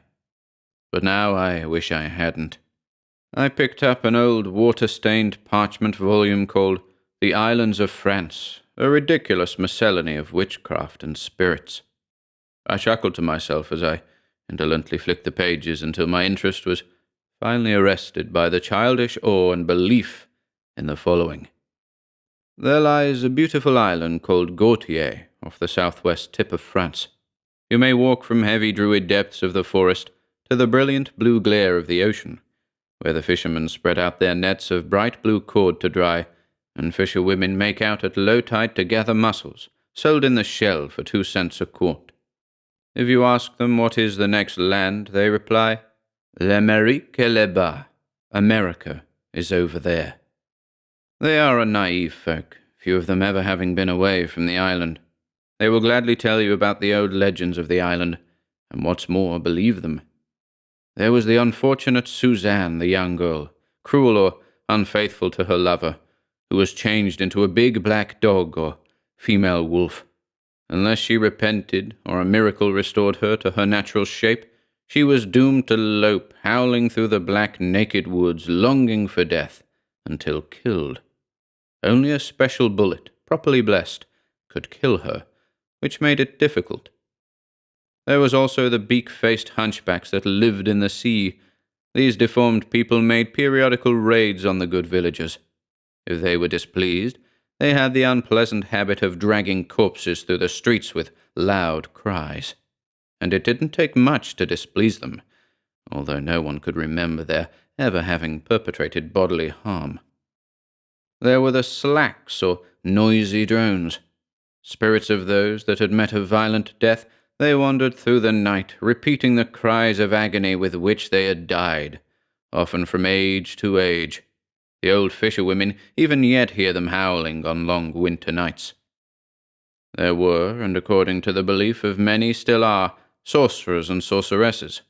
They are looked upon as outsiders, feared, hated, and never touched. It is a form of our ancient and respectable belief in witchcraft.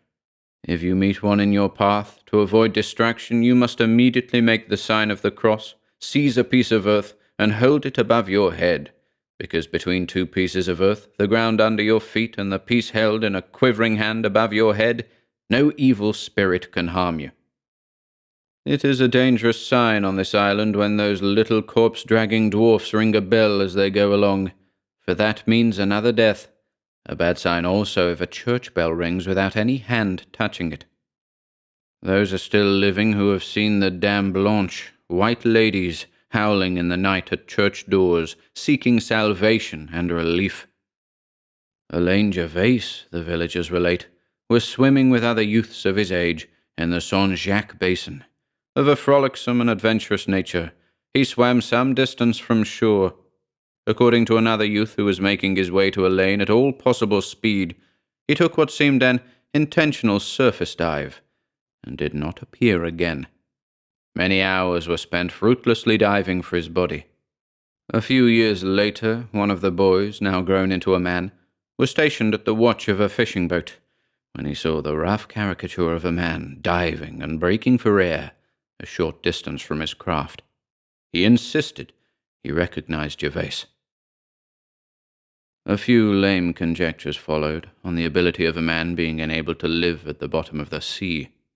I remember flinging the book from me as if it were some abhorrent dead thing, and rising weakly, I made my way on deck with a troubled mind. June 23rd. I buttonholed Peter Bunce this morning forward of the lee scuppers. I told him in ragged, forceful exclamations just what I had read. He ponderously turned my story over in his numbed brain. His eyes rolled crazily, and his mouth sagged. His face turned yellow, but he caught himself with determination. "We must act at once," he said. June 24th. Our plans have been worked out. Peter and I are to bunk together tonight.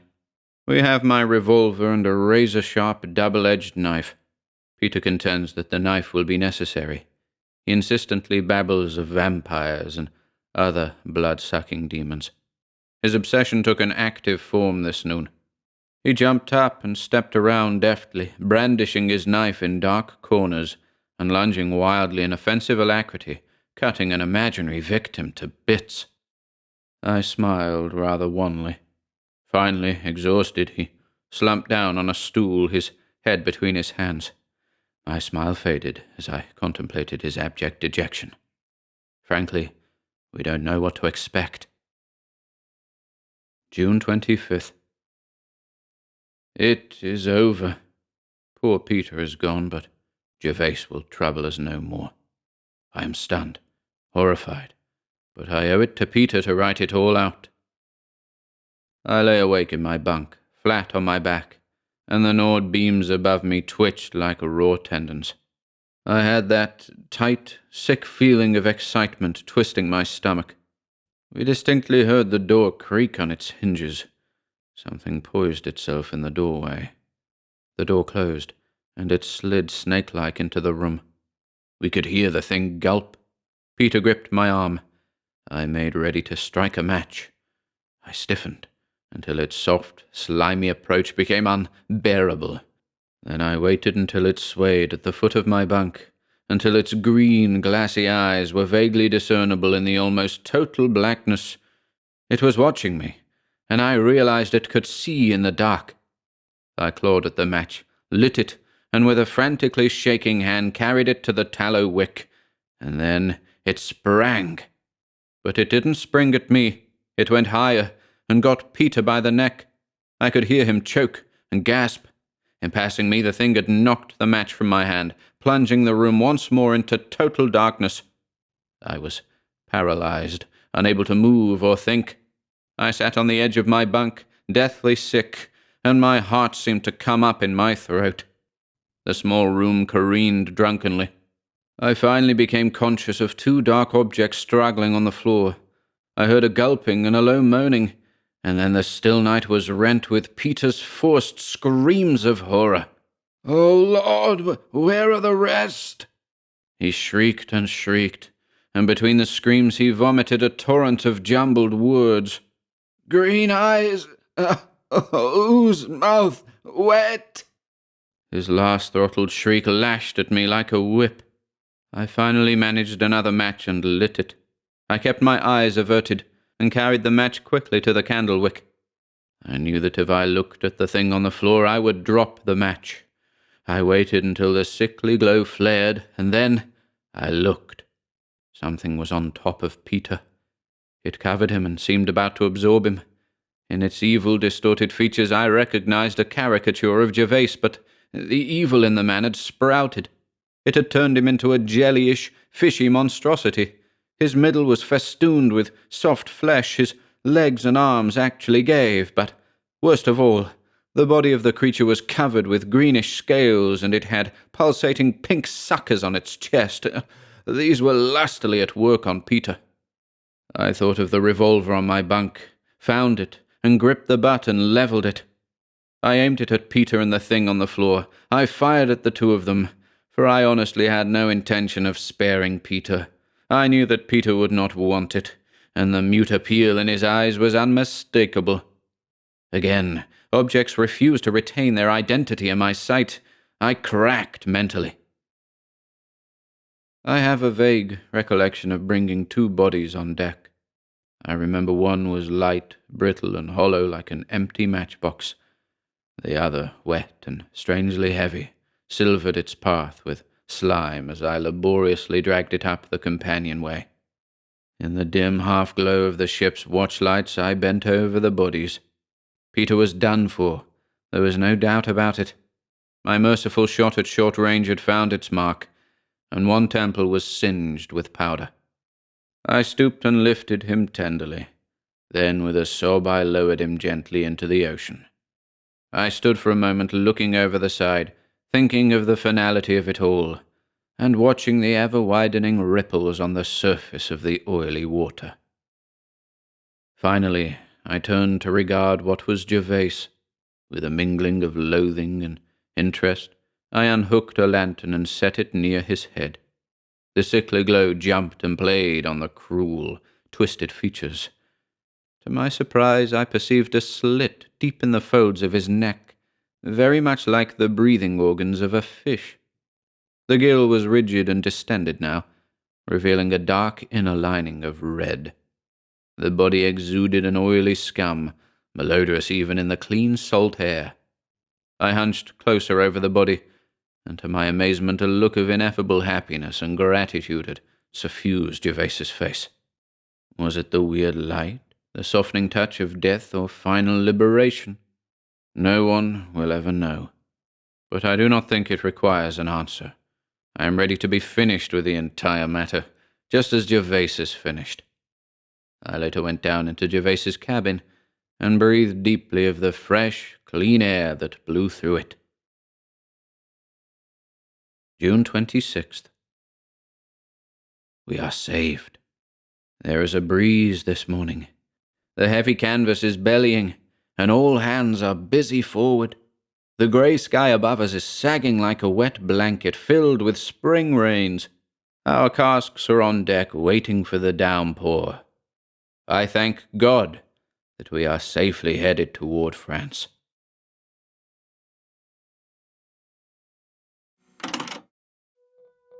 If you enjoyed listening today, be sure to subscribe to the channel by hitting the red subscribe button below. After doing so, click the bell icon next to the subscribe button to receive new content notifications. If you'd like to support our work and receive exclusive perks, consider becoming a channel member by clicking the join button below. To support us in other ways, see the video description for links to our Bandcamp and Patreon pages and further information relating to our releases on Audible, iTunes, and Spotify. And until next time,